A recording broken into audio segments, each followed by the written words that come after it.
We're here on the Bladeology podcast with Jeremiah, Nick, and Elijah, and Mattia and Mark from Begg Knives. Tune on in to hear some interesting stuff about Begg Knives and life stories.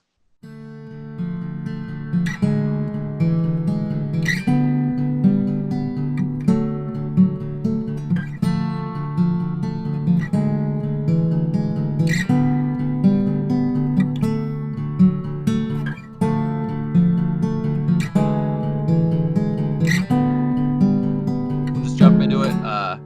Hey everybody, welcome to another episode of Bladeology. We're excited to have our second guests on, which is the Begg Knives crew. We've got Mattia Borrani and we've got Mark Begg. Borrani. Borrani. Okay, dude. After all these years. After all these years, dude. See that? Even I know that. Come on, Jeremy. The name thing. That's okay. We're on point now. Mattia's been the guy in the background all the time.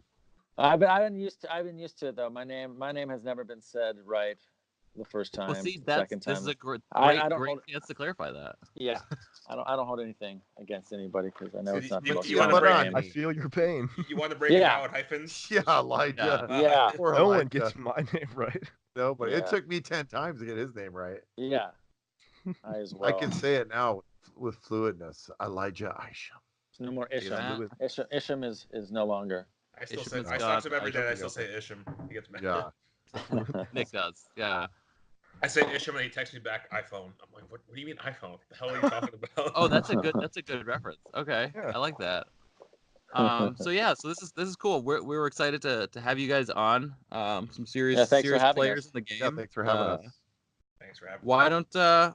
Why don't we start off? So how did you guys get into this? How did you get here? Give us your background for those of us who don't know. Tell us about the brand. Tell us about your history. I met Mattia first when I first moved to the Bay in '97, and I became friends with his mom, who's an artist, and she had rented a space to a buddy of mine, and I was like, I kept asking, like, wow, that lady's really interesting. Like, what's her story? Just go say hi to her. I went over and I met her, just started rapping with her, and then we became really good friends. And then I didn't really know anybody in the neighborhood. I was pretty new there. And she said, I have a son that lives in the neighborhood. You should meet my son. And that's how we became friends. It was just kind of, through his mom. And, all these years we've been buddies. And so it's moving forward, fast forward 10 years from there was, doing this business with my brother. My brother and I had decided to, we were looking into doing this with my brother. And so we went to a couple blade shows. I think, did we go to one or two? But I forget. We went to one. It was the first one before we actually started the company. Yeah. It was. And what year was this? That was 11. Almost, like right. 2011. Yeah, it was about a year before we started here, which is 2012. Yeah. So it's been. Yeah, we were still trying to feel it out, see if something we wanted to embark in, just check out the industry. And so Blade Show was a perfect opportunity, obviously the biggest knife show around. And we went there, checked it out, and decided. That's when we thought we would make a lot of money off of making knives. Yeah, we're like, we're going to be rich. Look at all these people that want knives. Look at all these multi-$1,000 knives. Yeah. Multi. That's right. Plenty of money to go around. Yeah. Oh, yeah. That was funny. That was actually I think the first Blade Show we went to. We had a table, and it was my brother's table. We weren't a company yet, and right behind him was Greg from Medford. From Medford. Oh, Greg Medford. Greg wasn't even really like a company yet. It was kind of funny. So I remember meeting Greg right in the early stages of his company. That was kind of funny. So he must have started around the same time as you guys. He did actually, yeah. Because that's cool. I don't think he was officially like a company yet. I think he was just. Well, he had a table, right? He had a table. Yeah, he didn't have a booth yet. We had tables. I think we were kind of over by Brian Ty at the time, is what I remember, and we were over in the table section. And I remember that pretty well, just because I remember being right behind him and rapping with him a little bit. And so I've been up with everyone. What's that? You're rapping over with everyone? Is that how you introduce yourself? You start rapping with them? Yeah, I just started rapping with him. We were talking, and then, he was showing his fighting style for his knives. which was kind of funny. Greg's a character. Yeah, Greg's a character. Yeah. I like Greg. Everybody takes all this stuff way too seriously in the knife world, and I don't. We're not making the cure for cancer, so I don't get too much into all the stuff of talking about everybody because it really doesn't matter, But yeah, that was our first Blade show, and going from there, we I don't know what was the next step from there. I guess we decided we were going to do this thing. Yeah. Going to a full bore. Yeah, we got the space here in Petaluma, 3,000 square foot warehouse kind of structure, and started moving all the gear in. Now, is that the place you guys always were in? Like, for example, back when the TV show happened, was that the same? Is that the same shop? Yep. Yeah, we've always same been shop. at the same shop. Yeah, from the very beginning. Yeah, that's the only time I've actually seen the shop in depth was during the show. That's oh yeah, that's true. You have to come out and visit us to see it in person. At some point. Done a lot of pretty videos. crazy being in the shop that's been on TV. Yeah. You got starstruck, Elijah? A little You bit. didn't get starstruck meeting them. You got starstruck meeting the walls in the background. You're like, I know that corner. Yeah. It's like, It is a little funny for us sometimes when people are like, wow, the TV show and all that stuff. Because for us, it seems a little silly sometimes when we think about the show and how like fake it was, and you just kind of laugh. Like, I mean, it was just kind of like a, Yeah, a blip. It was a blip it's the normal Discovery Channel trial or yeah, History Channel show. Like when I saw the show and they made that claw, it's like, we need this in 14 days. Like I was a maker at that time. I'm like, yeah, maybe 14 days per claw. Like the mechanism. Months to make. So how did you? I mean, that's jumping ahead a little bit, but how did you get into that? So I mean, like we're talking about a TV show that you guys had a bit ago. So what year was the TV show? Yeah, it's actually not jumping ahead too far because me and Mark had filmed the whole move of Todd down from Seattle, So, and we had always thought about doing some kind of show, something knife based, something for, we weren't necessarily thinking, full on network, but we kind of were because we filmed it right from the beginning. I told Mattia, I said, I think this has all the workings of a good TV show, and we put together a teaser. No, did you do something with the show? Did you do something with TV before this that makes you think with that mindset? Well, no, I've had a background in filming for years. So I worked as a videographer and I've worked as a photographer since I was in my early 20s, like 22. So and then I got into video in the 90s here, like around 98, 99. And I was producing video here and shooting and back in the 720 by 480 days. I personally also had just finished shooting 2 movies, 2 full length, full production movies that I produced. So I had that in my mind too, because I was literally like that same year I hooked up with Mark and did the company, the Begg Knives. Wow. Was the same year I finished that movie. So yeah, we both have, similar media backgrounds. In our So minds. you were on it. You were filming. You should look up Mattia's movie. The Dead and the Damned, dude. The first zombie Western movie ever made. The Dead and the Damned. That's great. I can say it. The first zombie Western ever made. And who's the follow after that? Oh, let's see. Wesley Snipes did a zombie Western right after that. Oh, wow. Keep looking. Clearly got his inspiration from you. Yeah, clearly, dude. Clearly. And there were some others too. So. Well, what was funny was we went on to, it was in Redbox. And so we were on the Redbox reading the reviews and we were laughing so hard one day because the distribution company that got a hold of the movie, which kind of sucks, is Mattia didn't really know much about distribution then, but now we understand a lot more and we have good contacts to do it if he were to do it or we were to do something like that again. But the thing was that Mattia, they did this, it was right before Cowboys and Aliens came out. So they kind of created this whole kind of look. It looked like a blockbuster. And so people rented it because Cowboys and Aliens wasn't out yet.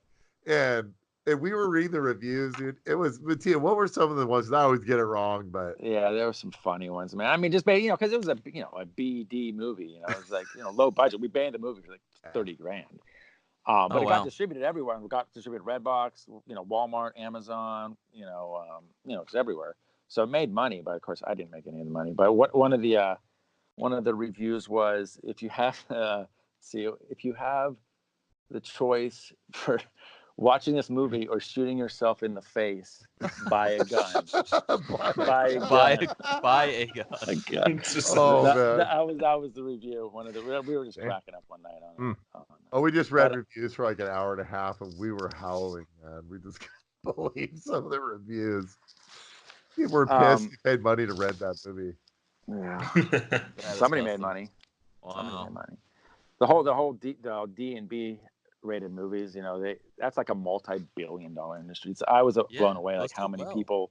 Yeah, they do a multi-billion-dollar. All those especially the horror circuit is like crazy. Well, that's what I did. I did two horror movies back to back, and they made money. They just Hollywood, they screw you any possible way they can. So. I gotta want to watch this movie now.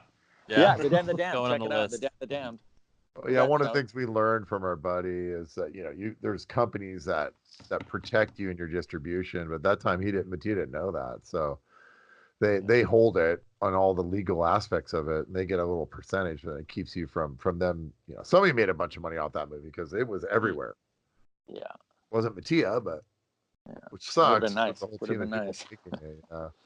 Get him next time. I could be a big Hollywood producer right now.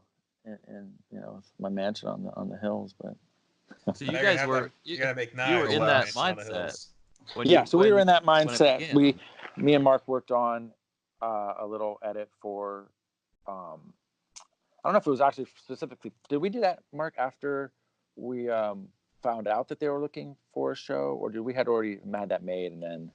And it just happened. How'd that work? Yeah, I don't remember. I kind of forget. We filmed the whole piece. That was like, it's still on our YouTube. It's just pretty ridiculous. But the thing is, if you look at what it is, it's just like the move and coming to California and like the time lapse of the shop, like unloading all the trucks and it was just a teaser, at the beginning. But I mean, honestly, kind of what got us the show. I mean, that got them over here.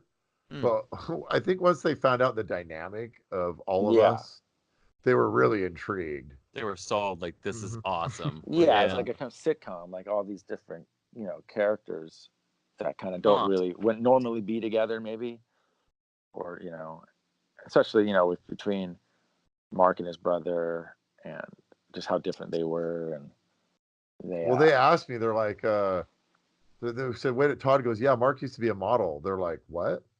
They're like, literally, pause. He's like, repeat that again. He goes, yeah, Mark used to be a model. He's like, get out of here. And he's like, so Todd brings a picture over there. And they're like, oh, wait a minute. Wait. This is not the same guy. Yeah, it's just like, so then they went in this whole thing about like, they wanted to really kind of bounce off the whole thing. Like, I was the shop idiot. And because I had drawn a picture of a design that was just kind of like a little 2-year-old had drawn. And they're like, yeah, this one of Mark's designs. They showed it to him. They started laughing, and that kind of got the dialogue going about all that, about the dynamic, of Mattia, me, Todd, my brother John, which is the total hard ass oil guy. That's what got us the show. I mean, they could really care less about the knives. It was just the people dynamic. Right. Yeah, it was like, it's like the entertainment. The knife was kind of there. Yeah. All right. Yeah. I mean, so is it?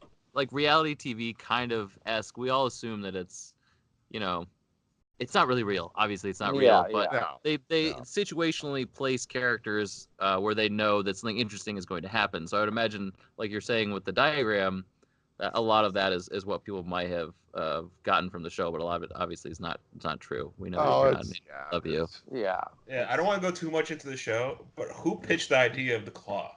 Like, was it one of the producers were like, they should make a claw? That was the network. That was the network. That was not us. Yeah. Because I imagine I was this. They make knives, but now they got to make this automated claw. You got to get a claw. They wanted to do exploding shit. First they were like, you got to make exploding blades that fire. We're like, we're not doing that. Like, you guys they wanted to Hollywoodize it.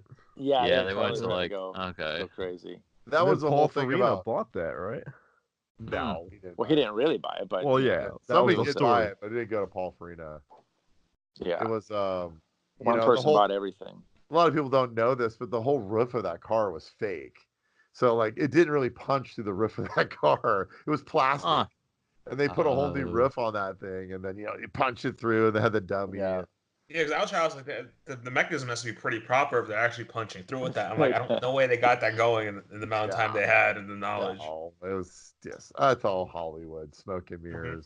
It was kind of silly. Hmm.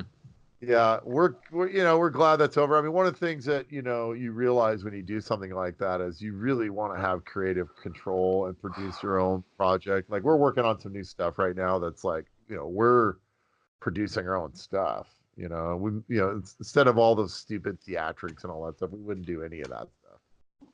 I mean, there's some funny enough stuff that goes on here without that happening. Right.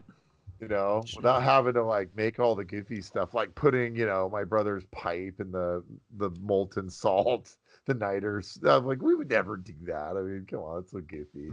Mm-hmm. Huh. You would go get ice cream though in the middle of a heat treat though. I would do that, but heat treating is like, Oh, yeah. my God, it's going out right now. It's so fake. Okay, well that part's Yeah. good, but Yeah. so I mean, all right, so the show kind of came and went, but it did help you guys with exposure. I mean, did you just? Oh yeah. People's definitely. awareness of the knives must have gone up an incredible amount. Oh, for sure, a lot. It was crazy, man. We had so many hits on our website that it was always down.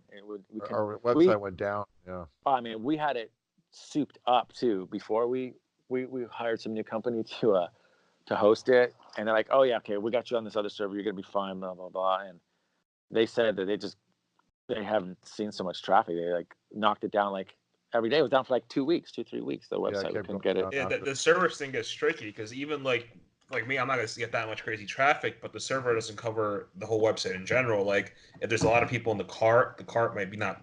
The cart could not even have like 10 people in it sometimes, depending on your server. Like when I do a pre-order, my cart crashes, and obviously I'm not having hundreds of people there. It just some parts of the website don't keep up with the server. Yeah. So it was kind of so crazy. We changed ours. Definitely a lot of attention. We got ready for the show because we aired right after it was right after Sons of Guns, like their season premiere. So we aired right after that. So by the Nielsen reports, we were 1,750,000, I think is what it was. Wow. The first time, but the show actually had high ratings. It didn't go to season because there were some issues. Well, you know what happened was there was a huge, massive layoff at Discovery Channel. It was like a big thing. It was like 30-40% of the people got canned, and the guy who was our showrunner, the main guy who was in charge, he got the axe. Yeah. And nobody, no one else wanted to pick up the show. Who was it? So that it wasn't canceled. It was just circumstantial. It just never went to season. It never even begun to get canceled. It was just basically the pilots, and it just didn't get picked up because everybody who was associated with it, at least within Discovery, was canned. So what's funny is they kept us on their website for almost 5 years. And then it aired like all over the world. We had people calling us from Italy, like, "Hey, your show's airing here." Actually, Bill Hall had called us once and said, "Yeah, I'm in Italy. I'm watching your show right now." Yeah, in the hotel. We're like, "Really?" Right. And he goes, "It's all dubbed in Italian. Like, I mean, it's subtitled and it's in English, but but it had. I saw it air like 2-3 years after the initial airing. I saw it air like once again for a little bit. Yeah, a little while after even here. Because I watched it, like it aired like 4 or 5 times when it first came out. I watched it every time. Honestly, that show is kind of embarrassing, man. It's okay. Next topic. All right, let's go. Sorry. So wait. Let's have the long uncomfortable pause. Nobody talk. I'm kidding. We don't have to erase. Before we move on, we got to see this footage of you guys on the lowrider in Vegas.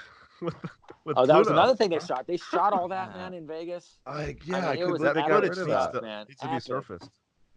I had Pluto. We had have you seen that? Rolling.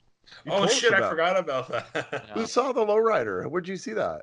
You told me about it. Okay, I thought you guys had seen. I thought you guys had seen. I was like, no, you guys said saw that? It was in the studio, and they won't. Yeah, we take out filmed the it. Right? Yeah, we filmed in Vegas on my buddy's lowrider that had hydraulics, and we were going down the strip, dude, jumping the car. We had his dog in the back. It was hilarious. I can't believe they didn't use any of those clips. Yeah. And what was That's crazy? The stuff I want to see. Well, what was crazy was that's what everybody wanted to see. I can't believe they didn't use any of the footage when we went to the gathering. I forget what gathering it was, but we sold 50 bodegas on wow. lottery, and we had it on film. It was crazy. Like Mattia was counting cash, and it was the most bodegas we've ever sold on lottery ever. It was crazy. That was at the gathering in Vegas. That was at the gathering in Vegas, was and they nuts, filmed man. all that, and never used any of it. I couldn't believe that. Huh. That would have given a lot of exposure to the shows, for sure. Yeah, Yeah. I don't know how that didn't get used, but I always wanted to get that footage back so I could have it. Yeah, I've never even understood, how Discovery their model for a lot of stuff they decide to use is so corny. It's a corny model. Okay, all right, so take us to the next step. After the show, where so you guys you're headed into, you got the company established, right? Yeah, well, these new prospect clients, everyone's trying to find you, figure out what's going on, who you guys are. And what would this be, around 2013? I think this was 2014 this time. Yeah, it was around 2013 because the show was around 2000. Yeah, I guess the show was in 2013. So yeah, like 2013, 2014. Yeah, because it came out when I first just was about to go full time, like the year before. So I remember because I went full time in 14. I remember it was like a year before that. Yeah. Yeah, that sounds about right. I think it went from 12 to 13, somewhere in that. That was like the whole period because we were shooting for a while. Yeah, because I remember I was getting ready to go full time. I saw the show. I was like, wow, knife making might go national now. People might start knowing this. So I'm like in my head, I know. Oh, I should really consider going full time. This is gonna be a big thing. Yeah, I was like, oh, this people are gonna start knowing what this is because like around time like Red Jacket Firearms is like, look at this. For even myself for full time, I was like, oh, everyone's gonna know what custom knives are. I think as far as the bodega, Mark, I mean, when did was that was already released before the show? Yeah, in the show you did a Damascus one. Yeah, we did a Damascus version of it, but it was all during that same time period. We were working on the bodega. It was going to be our first release, and then at the same time we were already talking to the network about doing the show, and I think that's why it did so.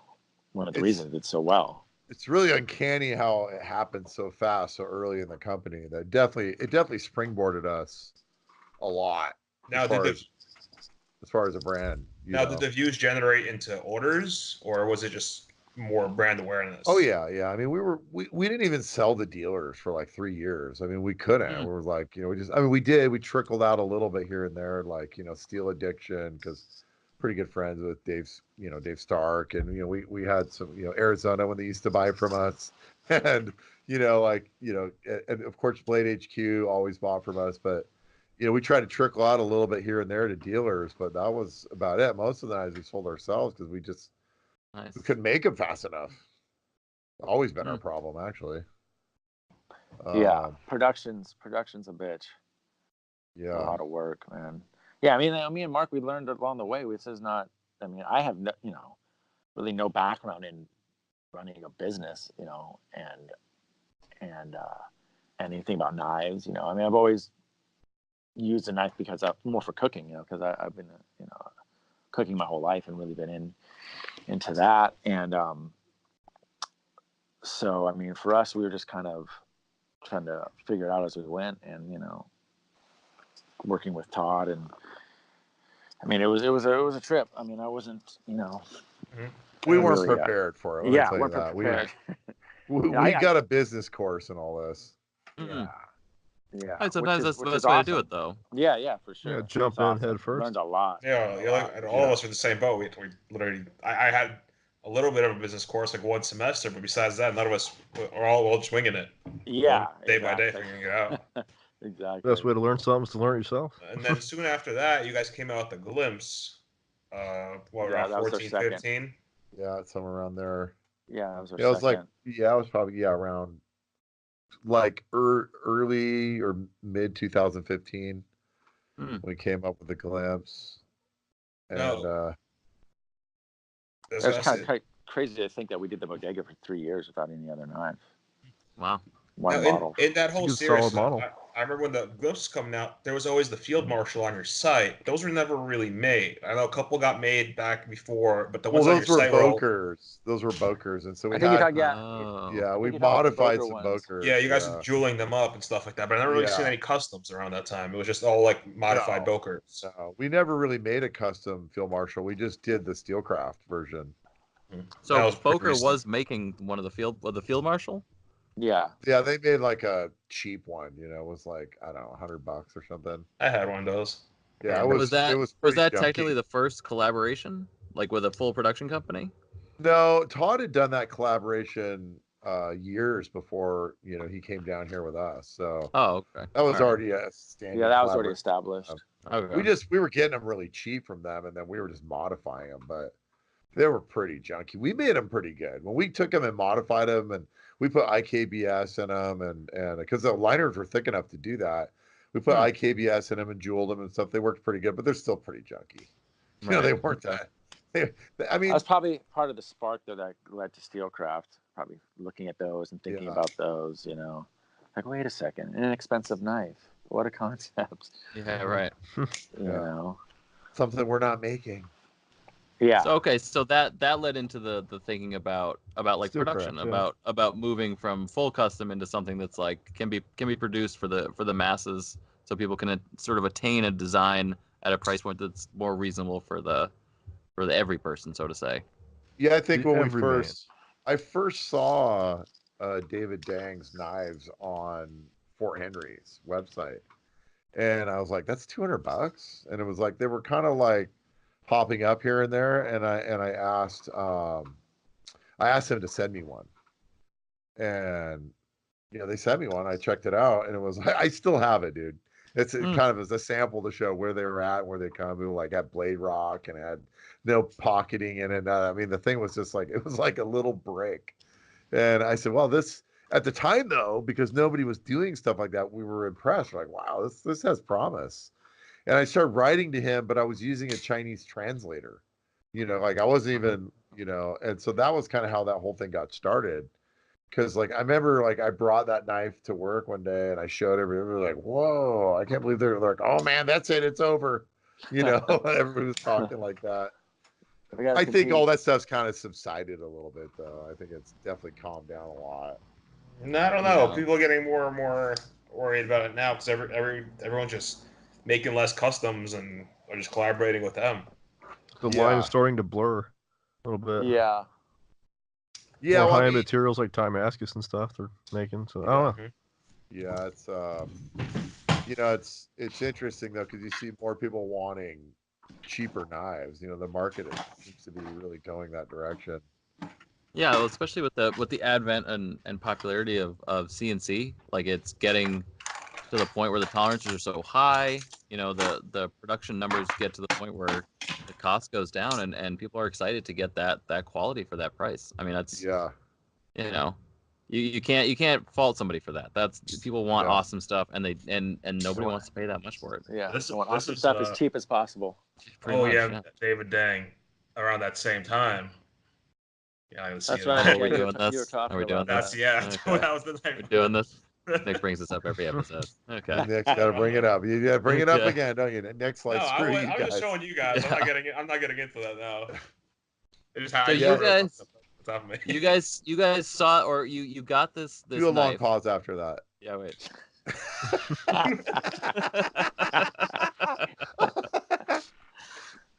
You got this sample and you were super impressed. You're like, wow, this is neat stuff. And that sort of sparked. You were saying that sort of sparked something to reach out.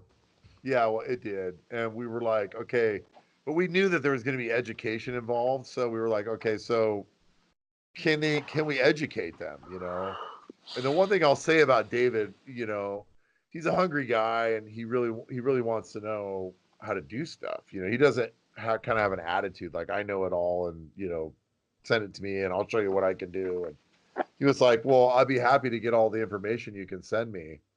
And so we did. We sent him lots of diagrams and videos, and him and our old machinist Jesse talked daily.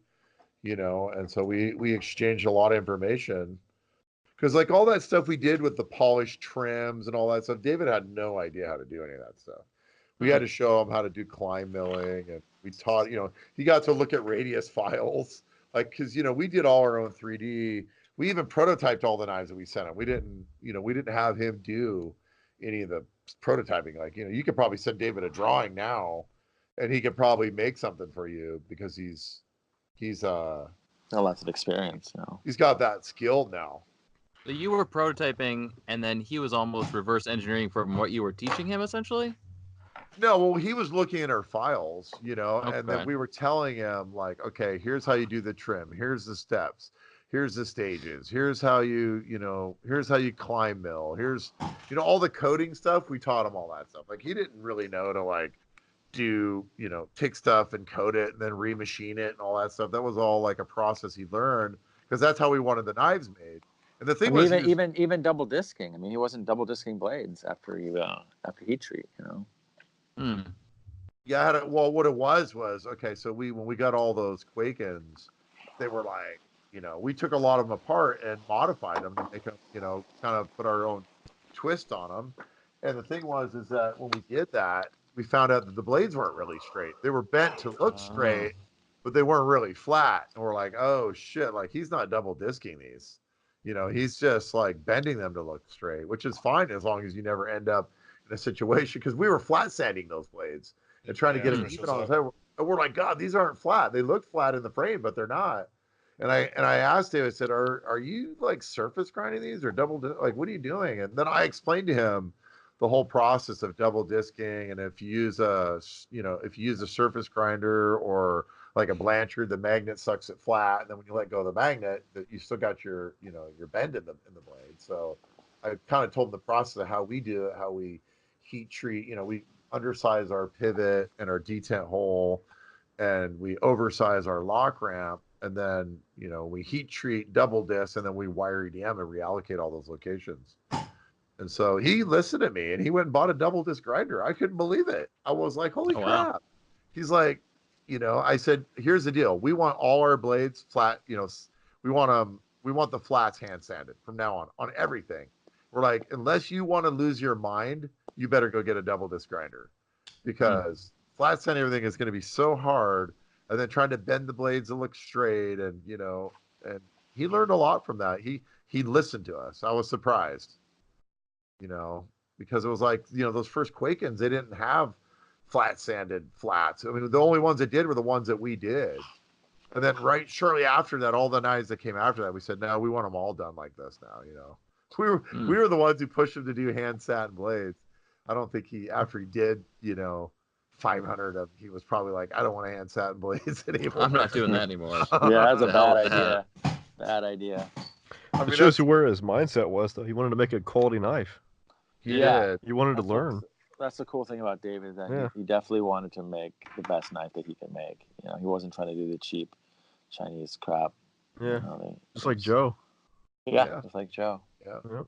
Joe's come a long ways. A lot of people know this, was like, I met Joe before anybody he was even selling knives in the United States, and I had to sit down with him and introduce him to Blade HQ. And so, like, Joe's first introduction was me sitting him down with Blade HQ and vetting him pretty much, because when they saw the first knives he had, they weren't really that interested in him. They're kind of like, oh, but if Mark says you're good, then we'll definitely take a look at you. He speaks highly about you guys. And I had one of the first knives that were in the U.S. from Joe. I just met him on Instagram, early on. And so he, of course, now it's an old story now of all the work they've done with Blade HQ, but 10,000 spinners later. For everybody listening, that's Joe Chung at We Knives. Yes. If you're not familiar. Yes. Yes. Yeah, Joe's a very name of the spinner. Yeah. That's crazy how many of those spinners. I think I asked him once, how many of those do you guys make? And I think he said like 3,500 or 4,000 of them, something crazy. Wow. Yeah. Those were pretty nice spinners, though. I mean, at the time, when spinners were like super hot, those things were a good deal. Yeah, so when is your They were spinner coming out? super hot. Yeah, right. That's what we're gonna do. We're gonna come Are out we with a too spinner late? this year. Are we too late? Are we too late? No, for the no, you're fans? good. Nah, You're I good. think You're we're We're still good. still good. good. Jeremiah's We're still still buy them. Yeah, You're Jared, good. how many spinner How many buyers can you buy come in from us a daily? month if we make them? I will commit right now to buy 12 a month, no questions. 12. Okay, yeah, we're gonna do it. We're gonna put the resources together and Nice. design a spinner. Then We're gonna do a spinning OTF. Okay. I'll triple my order. And when it spins, the blade comes out. I like it. A spinning gravity OTF? Okay. Yes, yes. All right. Yes. Gravity Okay. spike. On a stick? Done. That's how the blade comes The out. force of You it have to spinning. spin it. Yeah, you have to sends spin it. out. Spin Slices it your hand. really hard. Sha-sha. So you guys were in it, and he was with you. He wanted to learn, and you guys were eager to get him on board with some high quality manufacturing. Yeah, we were. It was a process. We spent a lot of time sending Dropbox videos and just doing little training videos like how to do this, how to do that. A lot of long descriptions from Jesse, like how to do it. I mean, I'll tell you what, dude, we've worked with other manufacturers. I won't say who, but they're not in China, and they just couldn't figure it out. I mean, we spent so much time on the phone with them trying to teach them. It wasn't like we went to China to get something cheap. We looked all over. Like Mark's saying, we went to all Europe, around the world to try Europe, to find. looked in the U.S. and it was like, it wasn't even like pricing. It was really just who could do it, who could do stuff at the level that we're trying to do. And it was like, David is like, and I don't hate to say, I'm not afraid to say it. Those guys are, who's ever got the will wins. They had the will to. David had something to prove, so he proved it. I think you guys pretty much had a lot to do with eliminating the stigma of Chinese knives too. Yeah, it was definitely a burden to bear, but we did it. We went out there and we felt that people looked at them differently because of that. Oh yeah, definitely. That early steelcraft stuff is I mean, it's high quality, no questions asked. Yeah. I mean, one of the things that I think I'm most proud about all that is just kind of like getting people to kind of look at the Chinese as people and stop looking them as like, I think we kind of had this slave mentality in the U.S. Like, oh, it's made by China, it's crap, and those guys are, they just look at it like they're subhuman or something. It's like, these guys are our peers. They're people making stuff like us. They have factories, they have families, they have culture. It's like, and I think that's the part that, I've had several Chinese manufacturers tell me that they really had appreciated the fact that they got treated like they could be treated like, our peers and not just be like, they're like work for us, Yeah, I mean, they're manufacturing, they're making stuff, and it happens to be knives in this case. So I mean, they really, it's an industry. Well, I think people are just coming up with random stuff to complain about them just because they do slightly disturb the market because of what they could produce better like what the quality they're producing at that price point. It's very hard to do here in the U.S. And that's what I think is really is the issue here, that people look at Chinese products. Yeah. Well, I find it's funny how people are like, everybody lives such a double standard in their life. How they say, oh, I'm not going to buy that, but yeah, and I know this is beating a dead horse. Everybody's heard it, but I'm just going to say, because I've never said it publicly, is that, like, well, take your Nike shoes off, turn your computer off, take your IKEA furniture out of your house. I mean, let's just go down the list. If you're really going to live by that code, then live by it. But like, it's kind of hypocritical to say, oh, well, I'm not going to do it with that, but like, I'll do it with every other thing in my life. It's, and I get it. Like, the whole buying stuff with a soul. I do get that, and I'm big on that. I believe that, that has its place, and you buy stuff like that that's made by people that they made it, and you have a contact with them, and there's not this separation of all that stuff. You're working directly more with the guy who's actually services you, who makes it. That has a lot of merit to it. I think it's just, when people get kind of double standard about it, I just think it's kind of silly. It makes me laugh. Well, I think there's always going to be, and I know we've had this discussion. I've had this same discussion with Greg as well. but like there's always going to be a custom knife market. There's nothing Yeah. that China's ever going to produce that's going to, Yeah. take the course. guy like Reese or whoever. No one's ever going to go in and be like, Yeah. No, oh, I it's can always make gonna be. that. That's never going to happen. There's always going to be the production stuff. because There's it's the always going to be the artist. custom stuff. If They you always want to want buy artists. something, Yeah. Pretty much with exactly. anything. Yeah. Just like Yeah. jewelry, it's the same. It's just like anything else. Like if there's somebody making it, there's going to be someone buying it, and vice versa. There's always going to be the I want to spend 10 grand a knife. Like I got you. Like no questions asked. And there's always going to be the Civivi or Well, whatever. yeah, where it's there's like, always going to be a market for art, Yeah, and of it's course. art. When you're selling knives at that level, you're Yeah. an art dealer. I mean, that's really Yeah. what you are. The thing I find hard about the whole thing is, there's companies here that are manufacturing.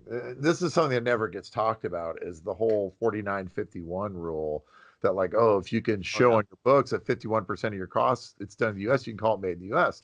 And I know that there's foreign companies bringing knives in our country, not our company, and bringing knives in our country and saying they're made in the USA, marking made in USA. And I just Absolutely. think there needs to be more clarity on that so people can kind of go, they can make, more decisions on whether they want to do that or not, because that's kind of the things that kind of bothers me. There's the other thing too. I hear a lot of people like, oh, ZT made in America. It's like, well, they're a Japanese company, man. It's Right. Japanese money. Like that money's Thai not International. Yeah, like, okay, They well, own Kershaw. Yeah. I mean, that money's not American money. It's leaving the country going to Japan. I mean, sure, they have some here, but like, it's okay, so like companies that make stuff here support American companies. Companies Right. that are like, the companies that are making stuff, doesn't matter where they're making, but the money's staying in the United States. That's Yeah, like I something think that brought up. like a good example is I think Budweiser's owned by a Chinese company, and I think Suntory owns Jim Beam. So it's just like Yeah. Probably. Yeah. Probably. I mean, Yeah, Unibrew Yeah. purchased the Anheuser-Busch a few years ago. I remember there being a big deal about that. yeah. About who? The Yeah, Chinese yeah. company that owns them now? Yeah, Unibrew owns like everything. Unibrew, like if you've Yeah. seen a beer, they probably own it. Like they Really? purchase If you've seen a beer. 90% of like American products having to do with alcohol. Yep. Wow. Oh, yeah. Unibrew, huh? Yeah. Oh, it's a giant conglomerate. Giant. They own beer like all over the world. So people who have a unibrow should drink Unibrew. See that? See Good that? marketing right there. Oh, long pause. Look, Miles. Very long. But yeah, certainly, you're absolutely right. And I again, we've talked about this. I try to tell everybody that I talk to, but the 4951 thing, or the even more like USA, like I remember seeing stuff that said made in USA, which is just Oh, yeah. a city that they Yeah. named In China. USA, trying Was to it be in clever. Japan, right? Yeah, Yeah. and like that's like Pretty a smart, classic... man. You got to give it to him. Right. You got to give no, it to no, him. Yeah. Pretty that's smart, that's dude. legit. The Pretty hustle is awesome. real. Oh wait, hustle you're is real. actually saying The hustle I'm is No, real. Nick. You're actually saying there's a Chinese city Yeah, named there used USA. to be. It was I don't. I Japan, thought you yeah. were making the joke. Yeah. Okay. No. That's So real. right. So the story is that they used to brand the knives made in USA, and I think there was maybe grammatically like an extra character space between the S and the A, or maybe a period, something very minuscule. But it got through customs because it said made in USA, which was USA, and it was a city in Japan where they used to make stuff. And so customs would look at it and go, "Well, it's made in the USA. Like that's weird. Okay, pass it through." But I mean, certainly, especially these days, like you were talking about the stigma, it doesn't. I don't think that the public now cares necessarily where it's made. My interest is to see honesty, like you were saying. Yeah. Just tell people. Just be honest about where it's made. Treat everybody on the same playing field. I mean, it's crazy what's going on. Mattia and I had found out there's a city right outside of Rome that's basically a Chinese city. And so It's they outside make of all Florence. this right outside of Florence Yeah, Florence. and they make everything. It's all made in Italy, but it's really imports. I think there's factories of Chinese and I don't know Asian people I remember you telling me about that. that are, they build their own factory. I don't know exactly how it works, but I think they're getting paid not the wage of Italy. They're getting paid the wage of wherever they're from.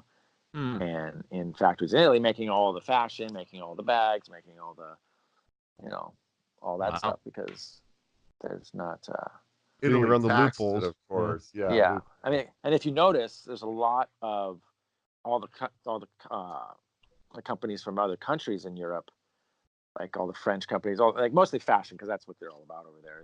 But it's all made in Italy, like Louis Vuitton, all that stuff, because they could use those same factories. And it sounds good, made in Italy, right? So Yeah. Because that's going on in Italy. it's been happening for all industries for forever. Yeah, my dad would say that stuff a lot because my dad used to have a furniture company in Italy and Europe Yeah. until I moved to China. But it was a similar situation with the furniture industry as well over in Italy. Yeah. Yeah. Well, what was Mattia? Mattia said something not too long ago. He said people want the made in America stamp, but they want the Chinese price. Yep. Yeah, Yeah. That's exactly. that's Hits true. the nail on the head right there. They just Yeah. want to Yeah. hear it. They just want to hear it, even though they probably really kind of know. They just want to feel like that's what it is. Yeah.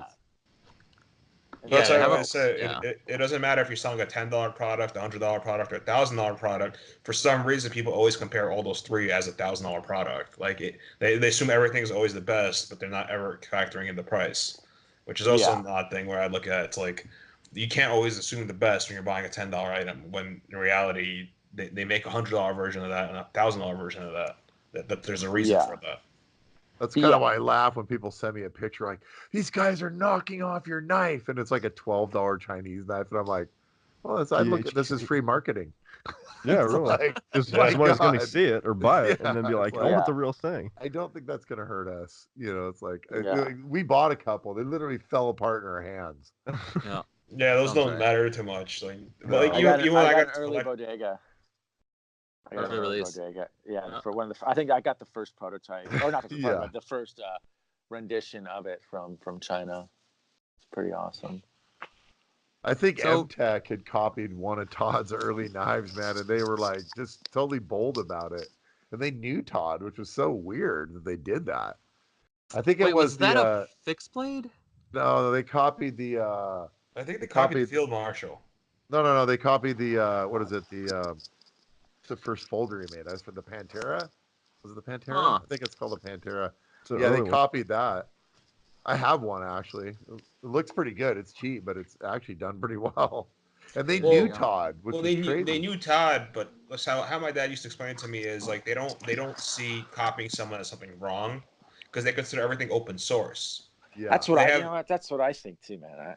I'm with you, Nick. on They, that. they don't look at it as copying or disrespectful because as their culture, like it's a very respectful culture. It just they look at everything as open source. Nothing's really your own. You just work off it and make it better. That's why most of the electronic industry is over there. Is they Yeah. work on it, then they have the newest thing, and they work off the newest base to make something even better. Once again, Right. that's why all the open source stuff was over there. You show up at their door, the big bear. My Chinese name in China is Da Big Bear. Xiao, Big Bear. Dash out. Big Da bear. Xiao. I've heard Eric Glesser talk about that same thing, how they'll go over there into their factories and they'll show them designs that they have copied and be like, oh, thanks for your design, your lovely design. Like we can, we have this now, but like it's open source. Like they think that it's, it's like free to kind of, Yeah, do whatever. To to modify just it like as you see share, fit. to just share across the board. And it's just like a cultural thing, I guess. That's what I've been thinking about for years too. It's like that just must be because I mean I see they have no boundaries. It's like it just must be in their culture. I mean, It's because their culture itself is very respectful. Yeah. Like you look at how they treat their parents. It's yeah, not a yeah, disrespect thing. exactly. Just exactly. how they It do has things. to- Everything's open source. Why Yeah, not yeah. take a group and improve on the item and make a better Yeah. item? Take the Yeah, it old has best to be. item, make a newer better item. It has to be. Right. That's cool. Okay, so where does this take us now? So I guess we'd be somewhere around like 2016, 2017. Yeah. Let's see. After Steelcraft. Yeah, 20. Yeah, probably. Yeah, 26. I can't remember when did the first Steelcraft? When did 2015, right, Mark? The first Steelcraft. The Field Marshal. Oh, not the Field Marshal. The Quaken, the full size Quaken. Okay, I'd say at the end of 2015, if not before 2016. You probably know the dates better than me, Nick. Well, I'm looking at the dates of the. the easiest Never way mind. for Nick's me got is it up. Nick's got the stats ready to go. I just go back to Instagram. That's how I kind of figure out the dates and stuff because It's a good you see timeline. stuff. Yeah, it's a that's pretty on good the timeline. timeline. Kind of see when stuff got. You can see when stuff got released. Um, yeah, it was. But It yeah, I was mean, a we while ago. let's see so we did the field marshal. Oh wait, sorry, I keep saying that. We did the Quaken, and then we did the Glimpse, right, Mark? Is that the second knife after the Quaken? No, I think actually we did the mini bodega. We did. I was wondering. We did that. That was the second knife, huh? Guess you're right. The Yeah. mini bodega. Then we did the bodega. Then we did the field marshal. Or was the field marshal then the bodega? Um, let's see. I'm looking back right now, trying to see what the dates were, but Yeah, it doesn't really matter. it doesn't really matter. Right now. Yeah, But but now taking the Steelcraft years into perspective, what would be the difference between like a Steelcraft Quaken and a custom Quaken? Like where the lines start blurring and what's different? Because a lot of people, some Jeremiah's the dealer, so he might get a lot of questions. People call him and be like, "What's the difference between getting a Steelcraft knife from the Beggs or a Cali Custom?" well, we never made the Quaken. Only Todd made them. We never had a California Custom Group version of I think it. he just means in general, though. So Yeah, pretty much a any lot of model or just in general. yeah, I mean, so okay, so you guys do the Steelcraft in the California shop. You produce a lot of models or specific models that so yeah, so let's go over that. So there's a difference between the Cali Customs and the Steelcraft. It's sometimes, well, a lot of time we get questions about the differences, and I know because I've talked to you guys. There's a huge difference, obviously, because they're made in California. Well, But the tolerances that you guys hold are ridiculous, and that was actually that is one of our community questions about tolerances. Aerospace technology to make your knife coming direct to you. Well, that was one of the things that kind of changed our company when Jesse Bebervizano came. Bebervanzo. Bebervanzo. I can't have Mark slaughter an Italian name. Sorry, Wow. I'm not gonna let it happen. Jesse came from the aerospace industry, so when he came here, that's kind of like when a lot of our tech changed, and we learned a lot from him because he really is a master machinist. And so, that was when we started doing flush inlays. And that's when we started doing the counter bores and the inlays where we put in nuts, and then we screw in the inlays so they could be serviceable. We could take them out. That's when Star Strike was the beginning of that. Was invented a couple years after he came. Then it was a lot of stuff had happened from that as far as a lot of stuff got super streamlined with him. I mean, he definitely took stuff to the next level with how we engineered and executed knives. He had a bunch of ideas that he met with some resistance, because you got some, ways that you have the old guard custom maker, and then we have then you have like a guy who's a high tech guy who's a very advanced machinist. So he goes, we're making these all wrong. So when he kind of had presented that, like I said, we had some resistance in the beginning, but then what happened was we just pushed forward. Said we got to do it. We're business guys. We got to make this happen.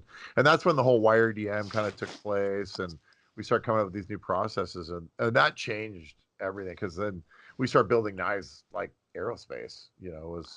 Everything's way more precision, so things were more interchangeable. Like, you mess up a blade, you're like, oh well, let's throw the blade away, or whatever. It's like, no, we could they could be switched out to between different handles and blades and what have you.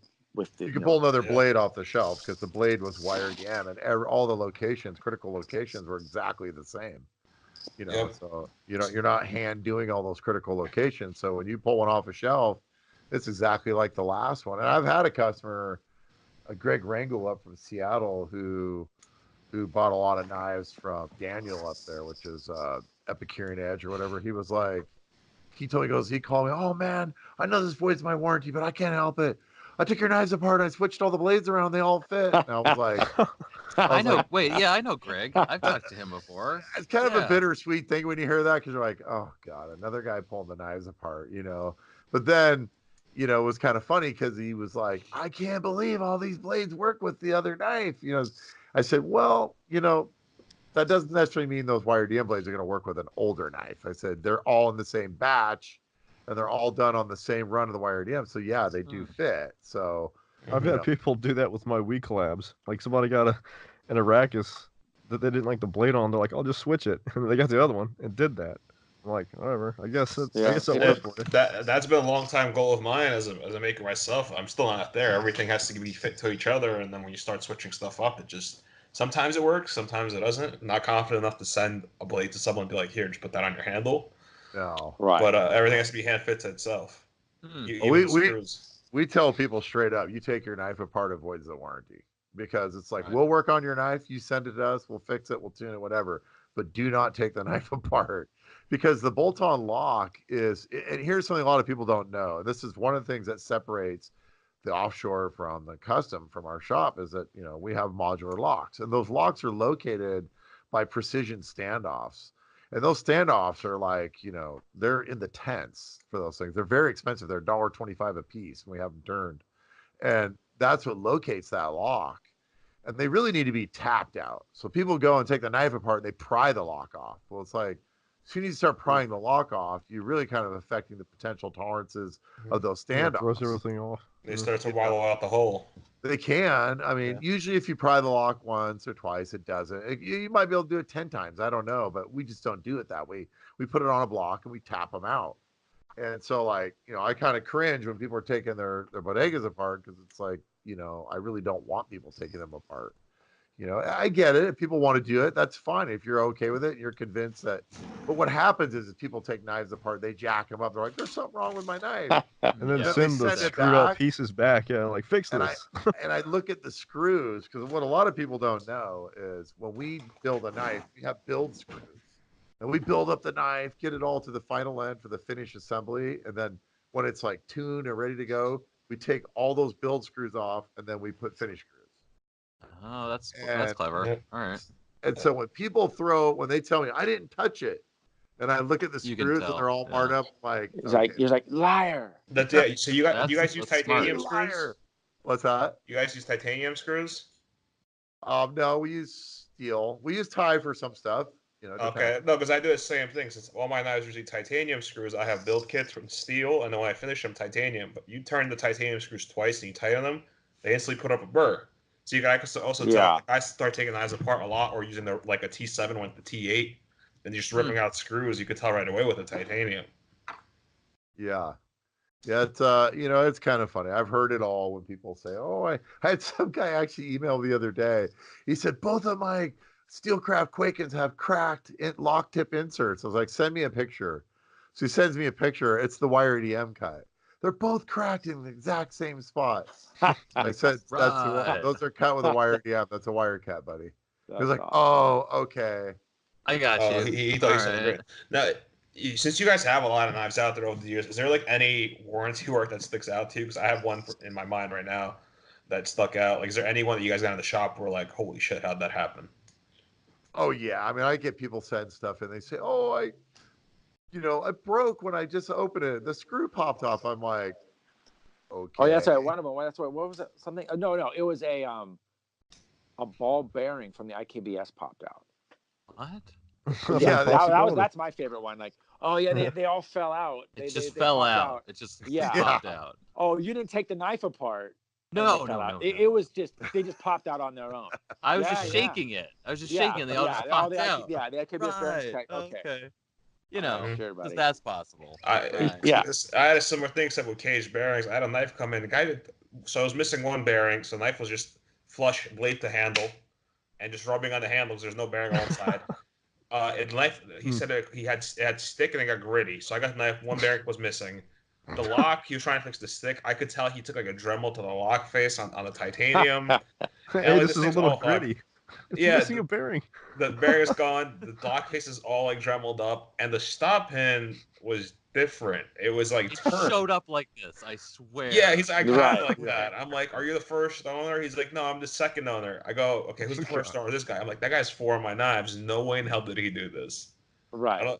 He's like, well, I did send it to a modder. I'm like, oh, well, yeah, there's your story. Oh yeah, there's that. I'm like, what the hell happened? He's like, I don't know. I just wanted the handles anodized, and I wanted the bearing changed out to ceramic. Well, there's no ceramic in here.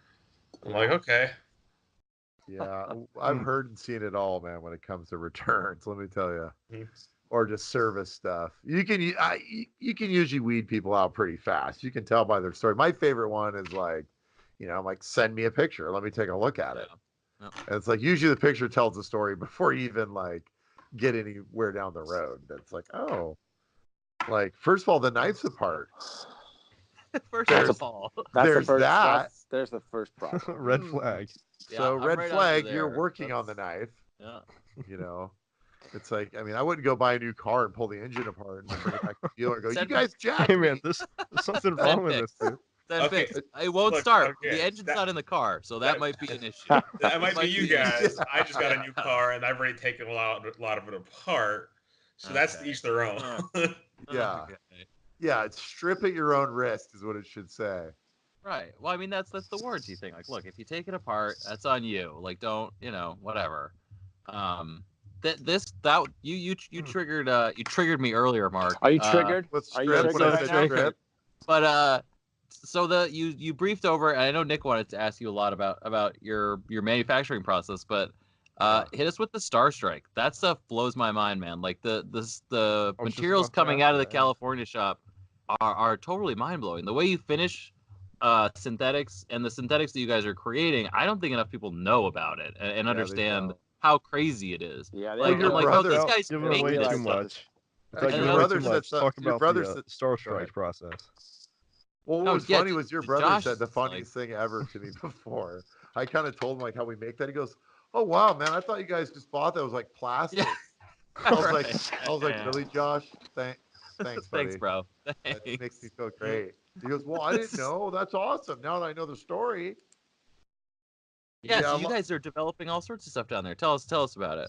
Well, actually, it's interesting. The Star Strike is really what got us a collaboration with Blazer Rifles because that material was, we had a bunch of unidirectional carbon made with the copper. We wanted to try it, see what it looked like with all the copper going the same direction. The problem is when we machined it, all the strands were like guitar strings. We're like, oh, this isn't going to work. And, most of the stuff that we do in our shop that we come up with that's like really cool stuff is because we made a mistake and we're trying to fix it. We're like, well, how can we fix this thing? And I think it was a combination of Jesse and another guy that used to work here across the street from us, who's a pretty good friend. Kevin. Kevin Ostrom was his name. He'd worked with composites a lot, and I think if I remember correctly, right, Mattia, him and Jesse and Ben kind of brainstormed that. Yeah, they did. I mean, yeah, it was pretty involved. I remember when they kind of helped come up with that. It was, I mean, I'll let you, the process. We could tell them the process, right, Mark? Or, well, yeah, yeah. So I mean, we, basically we have the material. We had laid up with the specific way we want it woven, and then we have to machine it on the mill to make this pocket, which then everything's frayed and jacked up in there. So you have to go into that pocket and sand it, get it all nice and pretty how you want it, right? So and the pocket has it's radius, right, Mark? It's slightly radius. Yeah. So it's Yeah. slightly Well, radius. the pocket is The pocket floor is slightly Yeah. radius. So Yeah. it shows different levels of the copper, right? That's in there. And at different levels it has a different look. And then so that will be sanded and made smooth. And then you pour a epoxy resin into that and let it dry for 24 hours or whatever. And then that's what you then throw on the machine on the CNC, and then 3D. You go re-machine it again. Yeah, 3D. And it creates a proud surface layer that's like 20 thou, and then you go and put it back in the frame because our inlays are counterbored with nuts in them. So you put it back in the frame, screw it back in, then sand that inlay all the way down, buff it, do all the work, take the inlay back out. Then you put slugs in the frame and satin finish the frame, then put the inlay back in. So it's highly unprofitable. And we've always said the failure rate was crazy. It's pretty high. That's why we haven't made a ton of it. We actually we've been in this debate, like we should just do a YouTube channel and show everybody how we do everything. And like, like our new guys working here, well, it actually wasn't him, it was somebody else, it's Caleb, but somebody else had said, yeah, but like, we don't want to give up, all our stuff. Said, hey, we're happy to teach people how to become highly unprofitable. We're really good at it. Yeah, right. we'll, Like, go we'll ahead, show you how to copy do all that, the shit see how there's much money no you make. money in. I'll be the first candidate. Yeah, it's a lot of that stuff is just so hard to make and so time consuming, and a lot of it's just a posterity move because it's I can't tell you how many piles of Star Strike we have laying around. Although it did land us a collaboration with Blazer Rifles. We ended up in the catalog, and we were it was crazy, man. We did that. I mean, I don't know if people are aware who Blazer is, but they're probably the biggest high end rifle company in I don't know the world, at least over in Europe. I mean, they're the largest exotic rifle manufacturer in the world. In the world for exotic rifles. Yeah, like super high end engraved stuff, crazy materials. Right, okay. And they saw that Star Strike, and they wanted to do a collaboration right away where they made rifles made out of that material, and we made that conjoining. It was a Bugatti. It was a Bugatti, is what it was. And, so we had the material laid up for the rifles, and then they made the rifles out of our material, and then we made the matching knife. Which was sold as a set. Yeah, sold as a $22,000 set, I think. Oh, that's gnarly.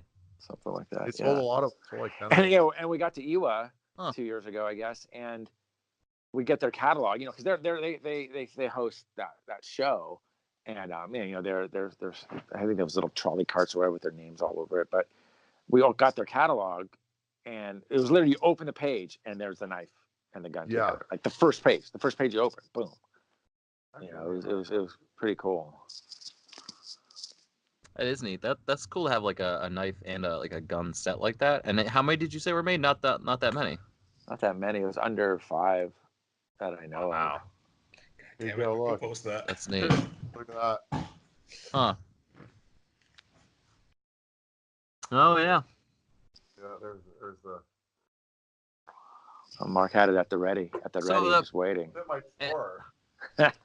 And the Begg is a neat model too, because that's a super thick, ultra tricked out version, right? Yeah, it's a bodega fatty. Like a bodega ate a couple too many donuts and burgers. And then also got some like slick some fullers on it. Greg inspired us. Bedford knives. Yeah. Greg, you're my inspiration. Oh, see that? Yeah. So now is Star Strike is that the only one that you guys make there? No, you what else do you the synthetics? Oh, as far as material. And the way that you finished unidirectional too. It makes it basically like carbo quartz. Yeah, that stuff, we have a technique how we cut it at a certain angle, and then we machine it at another angle, and so it creates that hook pattern. And so like unidirectional is virtually uninteresting if you don't do it that way. Yeah, like you cut through all the layers. Nuts. Right. Okay, I gotta Google this. I don't remember what the uni you guys use looks like. As you can go on our website right now, we've got knives up there with it on it. So when did you figure out that you guys like has it always been part of an interest, or when did you really start saying like, okay, we want to dress these customs like on point all the time, like between the ice finish on the backspacers and the pocket clip, like the completely unimaginably seamless inserts in the handles. I mean the mirror is great. That the work you do in California is on point. I think it's always been like that, or is it just you just loved it? No, you know what it was is when we were there doing stuff early on, it was like bead blast finish and bubbled inlays, and honestly, like when I kind of look at the old bodegas, I cringe a little bit because, we've come a long way. We've come a long way, man. We're a completely different company. We're helping when we started, which I think probably goes for a lot of companies. But well, I mean, you have to at some point. You can't just keep making the same thing. And I think what it was is you got to figure we have a lot of really talented people, and you get one custom maker, it's just them. They've got to figure it all out. When you've got 6-7 people all brainstorming to try and come up with something new, it's like satin finishing the blade, satin finishing the frames. I mean, we were never taught how to do that. We had to teach ourselves how to do it, and so it was a process of figuring out how to do it and do it in an environment where it doesn't take 2 weeks to do a blade and a frame. You know, it's got to be a reasonable way to do it that would work. Hmm. And then after you do it a lot of times, you get good at it, you know, or it gets to where it's, you know, it's you can do it regularly. Right. Trying to So the impart that to other people that work here. It's not just one guy that can do the thing. It's got to be the whole team that can do it. and I mean you have right, so that's perfect. You have a team in California doing this stuff, and Yeah. and you've actually incorporated even more of your family into the shop. For Yeah, those who don't Tobin know. started here. You know, he was kind of working here at 15, just on the side since he was young, just as a kind of a side deal. You know, and he you know, he's funny. Tobin started running the mills like at 16. He knew how to run them. Hmm. You know, but he wasn't really, you know, running the mills yet, but he learned because Jesse kind of took him under his wing and wanted to teach him like a kid brother. And so Tobin learned, and Tobin has a propensity for that stuff. He wasn't even really that interested in it, to be honest with you. He just did it because we said we want you to learn it, you know. Get to work, boy. Yeah, somebody Yeah. had to. Somebody had to. Yeah. Totally. Hit the green button. We believe That's all there is to it. we believe in child labor as well. Right on. There we go. At one point, he was running all the mills, you know. Hmm. And we have a new kid now who's really fast. This kid Caleb, who's a knife maker from Sacramento, and he's a really talented guy, man. He's very fast, and he learned really quick, man. You know, he's I think his Instagram is Blades of Balak or something. You know, he does a lot of kitchen knives and other, I think, forge type stuff or whatever. But smart guy though, man. He picked it up quick. I've been So, following him on Instagram. Yeah, he's doing some good stuff.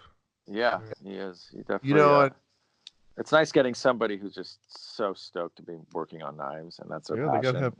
Because gotta have we've passion. hired people in the past, you know, that, you know, it's just kind of not, you know, kind of just like another job. Somebody who has a skill in a certain field that works for us, but not somebody maybe who's just so passionate about knives, and he's definitely got that. So it's kind of nice and refreshing. yeah, he's a good kid, man. I really like him a lot. I mean, you know, we've been so fortunate to have so many talented people work here. Ben has been with us from the very beginning. He's really our kind first of the cornerstone. employee. He's been the cornerstone of this company. And what was interesting, like when Jesse said, you know, he wanted to go and do his own thing, we were a little panicked because he'd been the guy that'd been programming and 3D modeling and doing all this stuff for years. And so, sometimes it's like the mother of invention is necessity. It's like you've just got to Right. deal with it. And we were like, we tried to hire their guys, and man, I felt like we were on a dating app, man, like trying new machinists. It was terrible. And then we just said, Ben, you're gonna have to do it. We told him we're not hiring That's another it. machinist. We're not hiring We're not hiring anybody. another machinist. That's it. I said, you're gonna machine, you're gonna make fixtures, and you're gonna program. And it took him a while, dude, but he figured it out, and he's pretty good, man. He's just one of those naturally talented guys that, like, if you put him to a task, he does it. He'll figure it out. Yeah, he can. And he'll do it well. And I mean, that's tough to lose somebody who's so integrated, you know, so a part of the process. Oh yeah, we've been through it.